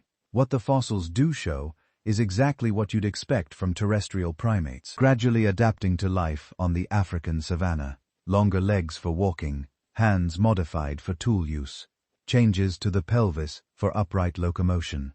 Everything points to life on land, not in water. The aquatic ape hypothesis survives because it sounds intriguing and explains some superficially odd features, but it doesn't survive contact with the actual evidence. Most mainstream anthropologists don't even bother arguing against it anymore. It's just not worth the time. But at least the aquatic ape theory is about the distant past, millions of years ago.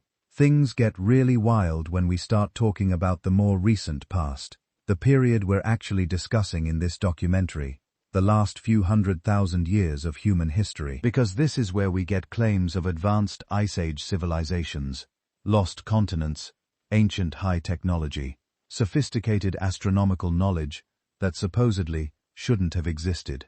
The most famous proponent of these ideas is probably Graham Hancock, whose books have sold millions of copies and whose Netflix series brought alternative prehistory to a massive new audience. Hancock argues that during the last Ice Age, roughly 12,000 to 100,000 years ago, there existed an advanced civilization, not as technologically sophisticated as ours, but far more advanced than the hunter-gatherer societies that archaeology tells us existed. This civilization, according to Hancock, had advanced knowledge of mathematics, astronomy, and engineering. They built sophisticated structures, developed ocean-going ships, and created accurate maps of the world. Then, around 12,000 years ago, they was destroyed by a global catastrophe, maybe a comet impact, maybe a massive flood, maybe both. The survivors of this civilization scattered across the world, bringing their knowledge to primitive hunter-gatherer societies. They became the culture heroes of ancient mythology, the wise men who taught agriculture, astronomy, and architecture to ignorant savages. Ich, in Egypt, Quetzalcoatl in Mesoamerica, Viracha in South America, and the monuments they inspired, the pyramids, the megalithic temples, the geometrically aligned stone circles, These are remnants of this lost civilization's knowledge, echoes of a forgotten golden age. It's a compelling narrative. It explains some genuinely puzzling features of ancient monuments, and it appeals to something deep in human psychology. The sense that we've lost something important, that our ancestors knew things we've forgotten. But here's the problem. It doesn't fit the evidence. Let's take one specific example. Göbekli in Turkey. This is a genuine archaeological sensation. A massive stone temple complex built around 11,000 years ago, supposedly by hunter-gatherers who didn't even have agriculture yet. The stones weigh up to 16 tons. They're carved with sophisticated reliefs of animals and abstract symbols. The site required thousands of hours of coordinated labor. Alternative historians point to Göbekli as evidence that hunter-gatherers couldn't possibly have been as primitive as mainstream archaeology claims.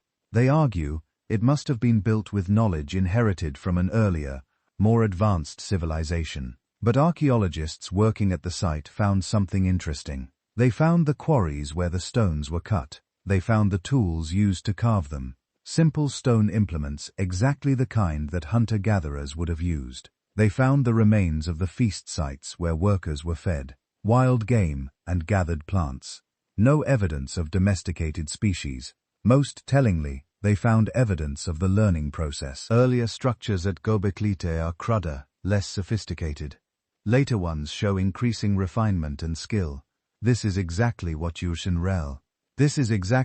developing their techniques through trial and error, not if they were working from inherited plans from an advanced civilization. Göbekli is amazing. It pushes back our understanding of what organized human societies were capable of, but it doesn't require lost civilizations to explain. It requires us to give Stone Age humans more credit than we usually do. The same pattern appears with other supposedly anomalous sites.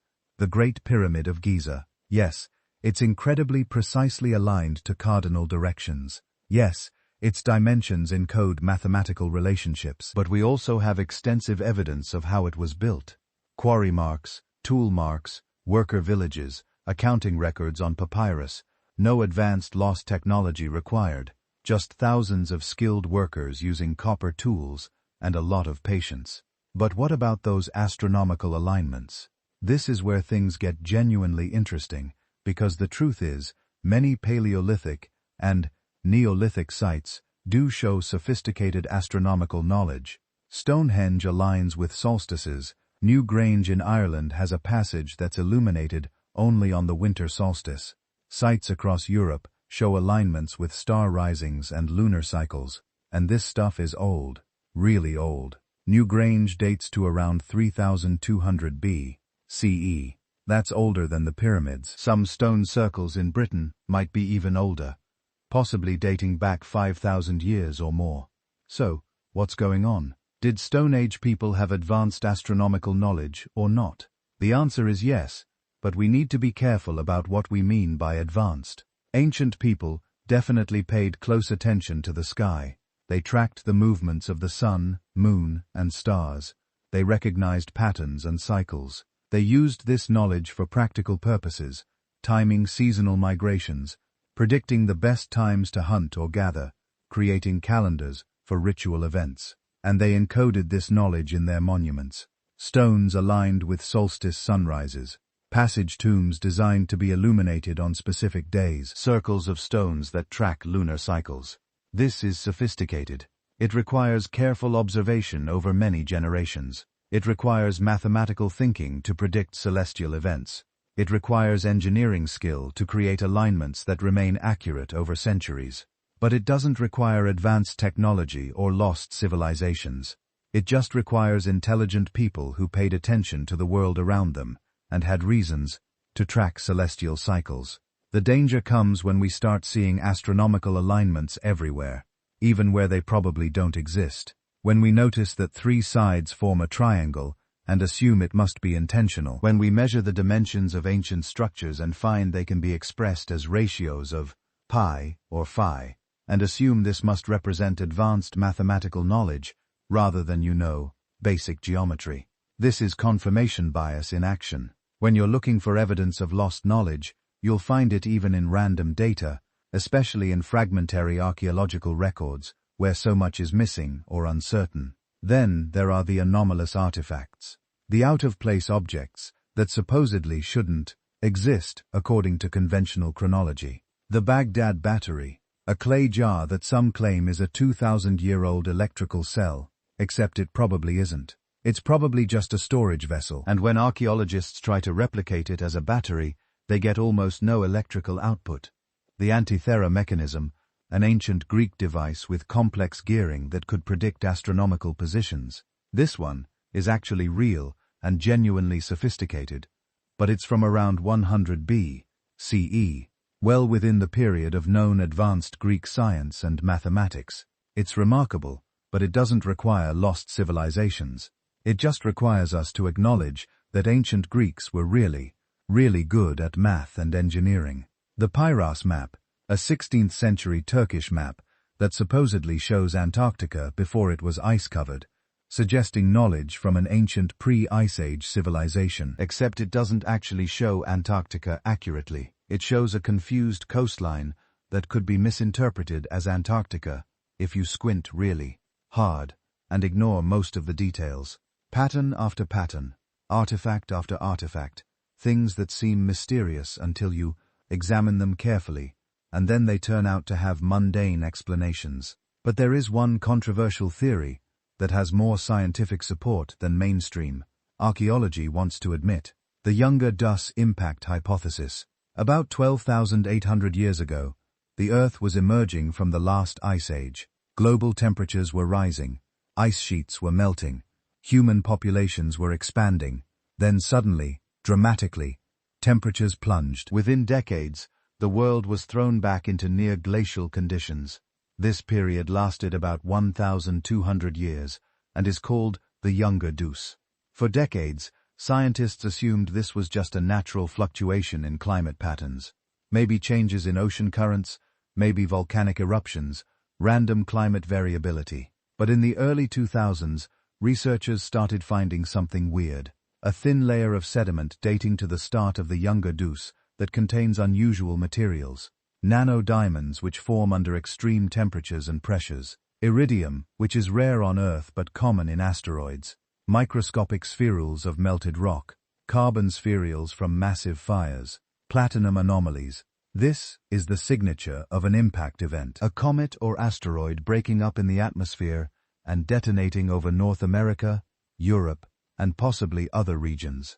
The evidence suggests this wasn't a single large impact like the one that killed the dinosaurs. It was an airburst or series of airbursts from a fragmenting comet. The effects would have been catastrophic. Massive fires across entire continents, rapid climate changes from the debris thrown into the atmosphere, possible collapse of megafauna populations that were already stressed from climate change, and potentially the destruction of human settlements and populations. Some researchers argue this impact event might explain some of the mysteries of the period. Why so many large animal species went extinct around this time. Why human population genetics show evidence of bottlenecks. Why certain cultural traditions seem to have been disrupted. The hypothesis remains controversial. Not all geologists accept the impact evidence. Alternative explanations for the climate change exist, but the evidence keeps accumulating. More sites with the impact layer, more chemical signatures that are hard to explain without an impact. This is how science is supposed to work. A controversial idea is proposed. Evidence accumulates. Debate continues. Eventually, either the theory gains acceptance or it's definitively disproven. But here's why mainstream archaeology rejects most alternative history claims. Not because of some conspiracy to hide the truth, not because academics are closed-minded, but because extraordinary claims require extraordinary evidence. If you want to claim an advanced Ice Age civilization existed, you need to show me their cities, their tools, their trash heaps. Civilizations leave enormous amounts of material evidence. Even after thousands of years, even after catastrophes, something survives. We have evidence of every other human culture that's existed. Why would this one be completely invisible? If you want to claim ancient people had advanced technology, you need to show me the technology, or at least evidence it existed. Tool marks that can only be explained by advanced cutting tools materials that couldn't have been worked with Stone Age technology, chemical residues from advanced metallurgy. If you want to claim ancient maps show knowledge that shouldn't have existed, you need to demonstrate that the maps are actually accurate, not just vaguely similar to modern coastlines. If you ignore all the wrong parts, the burden of proof is on the people making the claims. And we can't explain this with current knowledge is not the same as therefore lost civilizations. Because the truth is, there's a lot we don't know about prehistory. Vast amounts. The archaeological record is fragmentary. Most human activity leaves no trace. Organic materials decay. Stone structures erode. Coastlines change. Sea levels rise and fall. We're looking at a broken, incomplete picture and trying to reconstruct what happened. It's hard, and it's easy to fill in the gaps with speculation. But speculation isn't evidence. Interesting questions aren't proof, and the desire for mysteries to have exotic explanations doesn't make those explanations true. So what genuine mysteries remain? Plenty, actually. We still don't fully understand how Paleolithic people achieved some of their artistic accomplishments. The cave paintings at Chauvet, created 36,000 years ago, show sophisticated use of perspective, shading, and composition. How did they develop these techniques? Did earlier, now lost traditions exist? We don't know why humans suddenly started burying their dead with grave goods around 100,000 years ago. What changed in human cognition or culture that made this important? We can't explain the sudden explosion of symbolic behavior around 40,000 years ago. Cave art, personal ornaments, musical instruments, all appearing in the archaeological record within a relatively short time. Why then? What triggered this creative revolution? We don't fully understand how Neolithic people transported and erected massive stones without metal tools or wheels. We have theories, lots of them, but the exact techniques remain uncertain. These are real mysteries, ones that mainstream archaeology acknowledges and is actively working to solve. The difference between real scientific mysteries and fringe alternative theories is simple. Real mysteries are based on solid evidence that we don't yet fully understand. Fringe theories are based on interpreting ambiguous evidence in the most exotic way possible, while ignoring simpler explanations. Science progresses by solving mysteries, not by inventing new ones. But the appetite for alternative histories tells us something important about human psychology. We want our ancestors to have been more than we imagine. We want to believe they possessed wisdom we've lost. We're uncomfortable with the idea that civilization is a recent, fragile achievement that could have gone differently or not happened at all. Maybe the truth is both humbler and more inspiring than lost civilizations. Our ancestors were just people, smart, creative, adaptive people.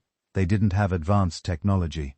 They didn't inherit knowledge from earlier civilizations.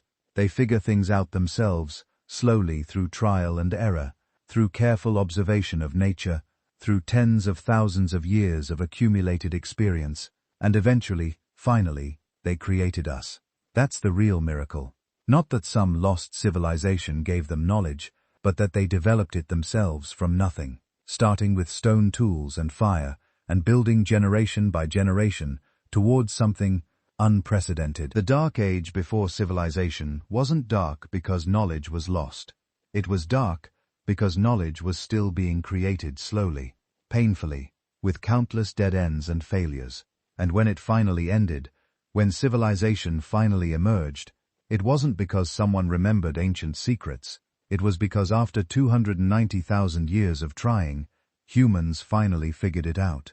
Around 10,000 B.C., something happened that had never happened before in the entire history of our species. After 290,000 years of wandering, hunting, gathering, and surviving, humans stopped moving. Now, this might not sound revolutionary, but think about what it actually means. For nearly 300,000 years, every single human who had ever lived was essentially nomadic. They moved with the seasons, followed animal migrations, relocated when resources ran out. The idea of staying in one place for your entire life, of building a permanent home that your children and grandchildren would also live in, that concept simply didn't exist. Then, In a tiny sliver of land between the Tigris and Euphrates rivers, a group of hunter-gatherers did something that would change everything. They planted seeds, not just scattering them randomly like they'd probably done thousands of times before, but deliberately, systematically, with the intention of staying put long enough to harvest what they'd planted. This was the beginning of the Neolithic Revolution. And the wild thing is nobody planned it. There was no ancient genius who suddenly invented agriculture and convinced everyone to settle down. It emerged gradually, almost accidentally, because for the first time in over 100,000 years, the climate had become stable enough to make it possible. See, here's what most people don't realize. Those 290,000 years of hunter-gatherer existence weren't just humanity being slow to figure things out. They were 290,000 years of climate chaos, making permanent settlement effectively impossible.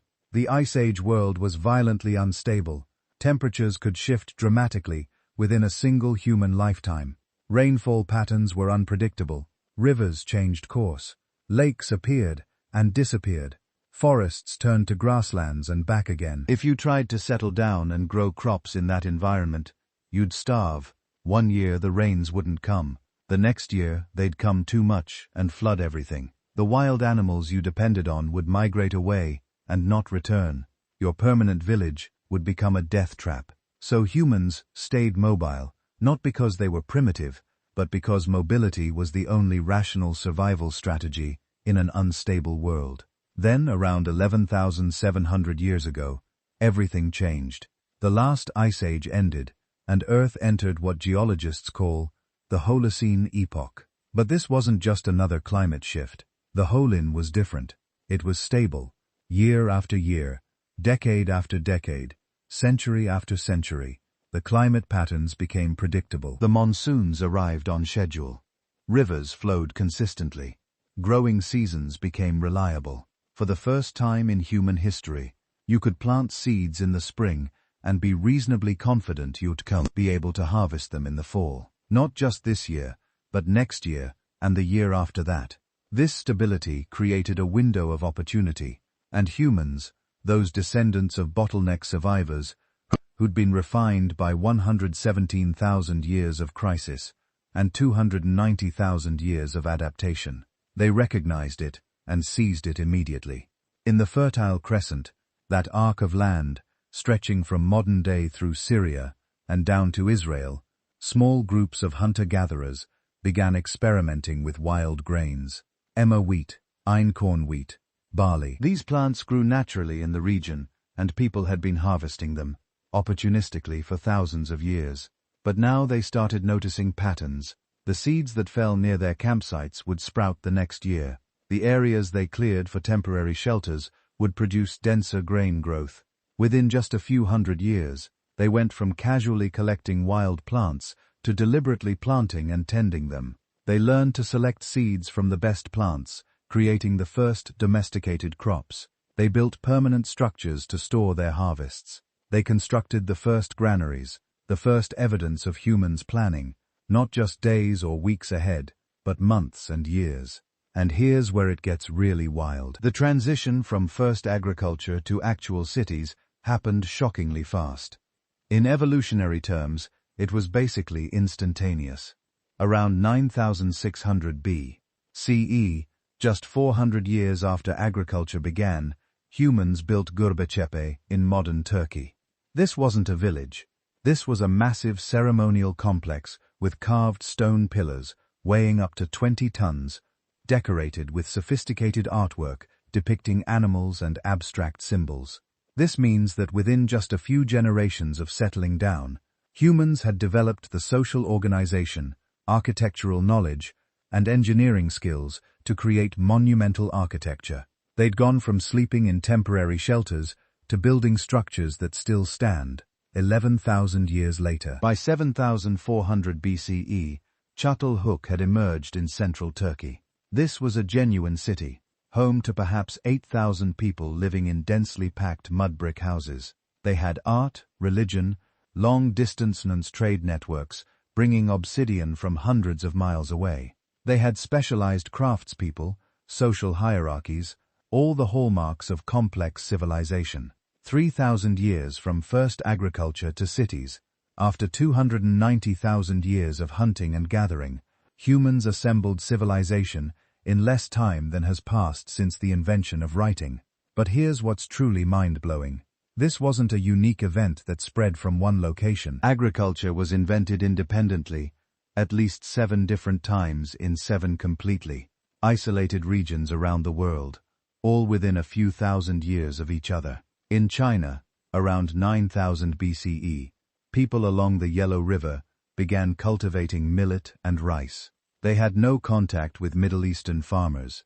They developed completely different crops, using completely different techniques, but they made the same conceptual leap from gathering wild plants to deliberately planting and tending, In Mesoamerica, around 8000 BCE, people were domesticating squash, beans, and eventually maize completely independently, using plants that didn't exist in the Old World, creating agricultural systems based on entirely different environmental conditions. In New Guinea, around 7000 BCE, people began cultivating bananas, taro, and yams. In the Sahel region of Africa, around 5000 BCE, sorghum and African rice. In the eastern United States, around 4000 BCE, sunflowers and goosefoot. In the Andes, around 30,000 BCE, potatoes and quinoa.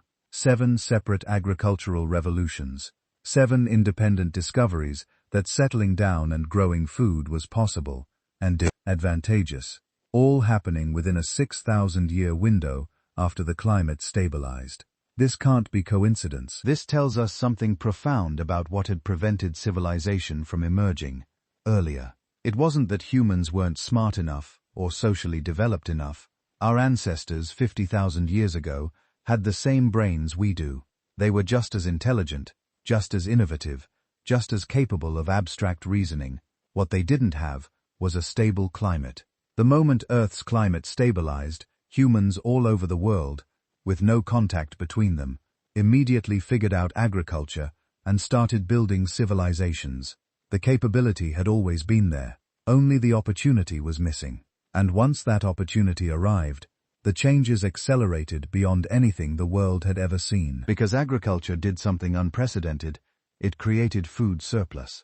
For the first time in human history, a single family could produce more food than it needed to survive. That surplus changed everything. First, it allowed population growth on a scale that was previously impossible. Hunter-gatherer populations are naturally limited by available resources. You can only have as many people as the land can support through hunting and gathering. That ceiling is pretty low. Maybe 1 person per square mile in rich environments, much less in marginal ones. But agricultural populations aren't limited the same way. 1 acre of wheat can feed far more people than 1 acre of wild game and plants. Suddenly, human populations exploded. By 5000 BCE, just 5,000 years after agriculture began, the global human population had increased from maybe 5 million to over 50 million. Within another 3,000 years, it would reach 100 million. But population growth alone doesn't create civilization. What really mattered was what humans did with that food surplus. Because when you can produce more food than you need to eat, you can support people who don't grow food at all. You can have specialists. Some people became full-time craftspeople, developing skills far beyond what anyone could achieve, while also spending most of their time finding food. They became expert potters, weavers, metalworkers. Their products improved dramatically, and that improvement accelerated as knowledge was passed down and refined across generations. Other people became traders, moving goods between regions and creating economic networks that spanned hundreds or thousands of miles. Obsidian from Turkey shows up in sites across the Middle East. Jade from China appears in Southeast Asian archaeological sites. Copper from the Great Lakes region reaches communities across eastern North America. Still others became full-time administrators, managers who organized the collective labor needed for large construction projects, irrigation systems, and defense. And yes, warriors. Because once you've stored food surplus, you have something worth stealing. Agricultural societies needed protection from raiders, both nomadic groups who never settled down and neighboring agricultural communities competing for the same resources. This created what anthropologists call social stratification. Hunter-gatherer societies tend to be relatively egalitarian. Sure, some individuals have more prestige than others, better hunters or more skilled healers, but there's a limit to how much inequality can exist when everyone is mobile and nobody can accumulate much property. Agricultural societies are different. Some families have better land, some are more skilled farmers, some get lucky with harvests, while others suffer crop failures. Over generations, these small differences compound. Wealth accumulates, power concentrates, hierarchies emerge. By 4000 B.C.E., the first true kingdoms were forming in Mesopotamia. These weren't just large villages, they were complex political entities with rulers, bureaucracies, standing armies, and tribute systems. Common people worked the fields and paid taxes in grain and labor. Elite classes controlled the surplus, using it to support craft specialists, soldiers, priests, and themselves. Was this good or bad? That's the wrong question. It was inevitable. Once you create food surplus and permanent settlements, hierarchy follows automatically. The people who control the surplus control everything else. Within a few generations of settling down, humans went from living in small egalitarian bands, where everyone had roughly equal status, to living in kingdoms with god-kings who commanded thousands of subjects. But the most important innovation of early civilization wasn't social hierarchy, or monumental architecture, or even agriculture itself. It was writing. Because writing solved a problem that had plagued humanity since the beginning. How do you preserve knowledge across generations? Oral tradition works, but it's limited. You can memorize songs and stories, pass them down through teaching and repetition. But there's a ceiling to how much information a human brain can hold and accurately transmit. Complex information gets simplified. Details get lost. After a few generations, the original knowledge becomes distorted or disappears entirely. Writing changed this completely. Around 3400 B.C.E. in Mesopotamia, administrators keeping track of grain stores and trade goods developed the first written symbols. These weren't meant to be literature, they were accounting records, tallies of how much barley was in which storehouse, records of who owed what to whom. But within a few hundred years, writing expanded to encompass everything: laws, religious texts, historical records, astronomical observations, medical knowledge, mathematical calculations, poetry, mythology. For the first time, human knowledge could accumulate indefinitely. Each generation could build on what the previous generation had discovered, without relying on memory alone. This created a ratchet effect. Progress could only go forward. Knowledge once written down couldn't be completely lost unless all copies were destroyed. Libraries became repositories of accumulated human understanding spanning centuries. Within 1,500 years of inventing writing, humans had developed mathematics sophisticated enough to predict eclipses, engineering advanced enough to build pyramids, medical knowledge detailed enough to perform surgery, and philosophical systems still studied today, all because information could finally persist and compound across generations. And just like agriculture, writing was invented independently multiple times. Mesopotamian cuneiform around 3400 B.C.E. Egyptian hieroglyphics around 3200 B.C.E. Chinese characters around 1200 B.C.E. Mesoamerican systems around 900 B.C.E. Each completely independent, each solving the same problem in different ways. This tells us something crucial. The capability for civilization had always existed in humans. The intelligence, the creativity, the social skills, all of it was there 50,000 years ago, 100,000 years ago, maybe even further back. What was missing wasn't human potential. What was missing were the environmental conditions that made civilization possible and the accumulated knowledge that writing finally allowed. The so-called Dark Age before civilization wasn't dark because our ancestors were primitive. It was dark because they were living in an unstable world that made permanent settlement impossible. And even their most brilliant innovations died with the generation that created them, unable to accumulate and compound the way written knowledge does.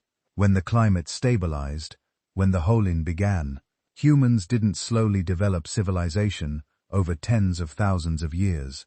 They exploded into it almost immediately. From first agriculture to cities in 3,000 years, from cities to empires in another 5,000, from empires to global civilizations in 5,000 more. After 290,000 years of seeming stasis, human civilization assembled itself in less than 10,000 years. Not because we suddenly became smarter or more capable, but because for the first time the world allowed us to stay in one place long enough to build something permanent.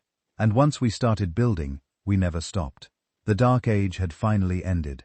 Not because the darkness lifted, but because we finally had stable enough ground to light a fire that wouldn't go out.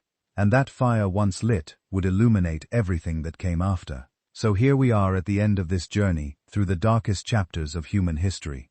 And I want you to sit with something for a moment. Something truly humbling.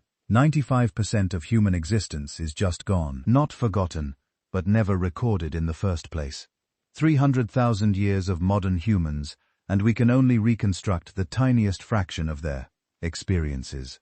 The remaining 95% is a void, an absence, a darkness so complete we can barely conceive of it. Think about what that means. For every story we know, there are 100,000 we don't. For every innovation we've discovered in the archaeological record, there were probably dozens that left no trace. For every person whose remains we've found and studied, there were millions who lived, loved, struggled, and died without leaving a single artifact behind. But here's the thing, that darkness, that vast unexplored ocean of human experience, it's not empty. It was filled with people just like us. Same brains, same cognitive abilities, same capacity for joy and suffering and wonder. A human from 100,000 years ago could walk into your life today, give them a few years to catch up on technology and culture, and you'd never know the difference. They weren't primitive, they weren't simple, they were us just living in a different world with different challenges, and they survived. That's the real lesson of the Dark Age before civilization. They survived everything. Climate disasters that killed 98% of their population, ice ages that locked up half the planet's water, droughts that lasted generations, volcanic winters that blotted out the sun. And they didn't just survive, they thrived. They spread across every continent except Antarctica. They adapted to deserts, rainforests, tundra, mountains. They learned to hunt everything from mammoths to rabbits, to gather everything from acorns to shellfish. The people who lived through those 300,000 years of darkness developed every fundamental human survival skill: fire management, tool-making, shelter building, social cooperation, language, art, ritual. Everything that makes us human was refined during those lost millennia. We're not smarter than they were. We just have more information, accumulated over more generations. But that brings us to something crucial. Something this whole journey has been building toward. Civilization is fragile, terrifyingly fragile. Our ancestors had knowledge that took thousands of years to accumulate, skills passed down generation after generation, technologies that represented the accumulated wisdom of entire lineages, and it could all disappear in a single generation if something disrupted the chain of transmission. A disease that killed the elders before they could teach the young. A climate disaster that scattered groups too widely to maintain contact. A war that destroyed a community's cultural memory. This happened over and over during the Dark Age. Knowledge was gained and lost, and gained again. Technologies were invented, forgotten, and reinvented by people who had no idea their great-grandparents had solved the same problem 1,000 years earlier. The archaeological record shows this pattern everywhere. Sophistication followed by simplification, innovation followed by abandonment. It's the signature of cultures rising and falling, of knowledge slipping through humanity's fingers like water. We live in a different world now. For the first time in human history, We can preserve information beyond the fragile medium of human memory. Everything you're watching right now, this video, these words, this knowledge, it can outlast me, outlast you, potentially outlast our entire generation. That's unprecedented. That's revolutionary. And it's something we should be deeply grateful for, because it means the next dark age, if it comes, doesn't have to be as dark. The knowledge we're accumulating now can survive catastrophes that would have erased entire civilizations in the past, but only if we continue to preserve it, share it, build systems that can outlast individual humans and individual societies. And that brings me to you. If this journey through humanity's lost millennia has meant something to you, if it's changed how you think about our species and our history, then help preserve and share this knowledge. Hit that like button so more people can find this video. Leave a comment telling me where you're watching from. Add your voice to this global conversation about our shared past. And subscribe to this channel, because we're going to keep diving deep into the forgotten corners of human history.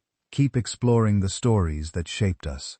Keep asking the questions that matter, because somewhere out there, in that vast darkness of the prehistoric past, your ancestors survived impossible odds to give you this moment. They endured the bottleneck. They weathered the ice ages. They kept the fire burning through the longest night in human history.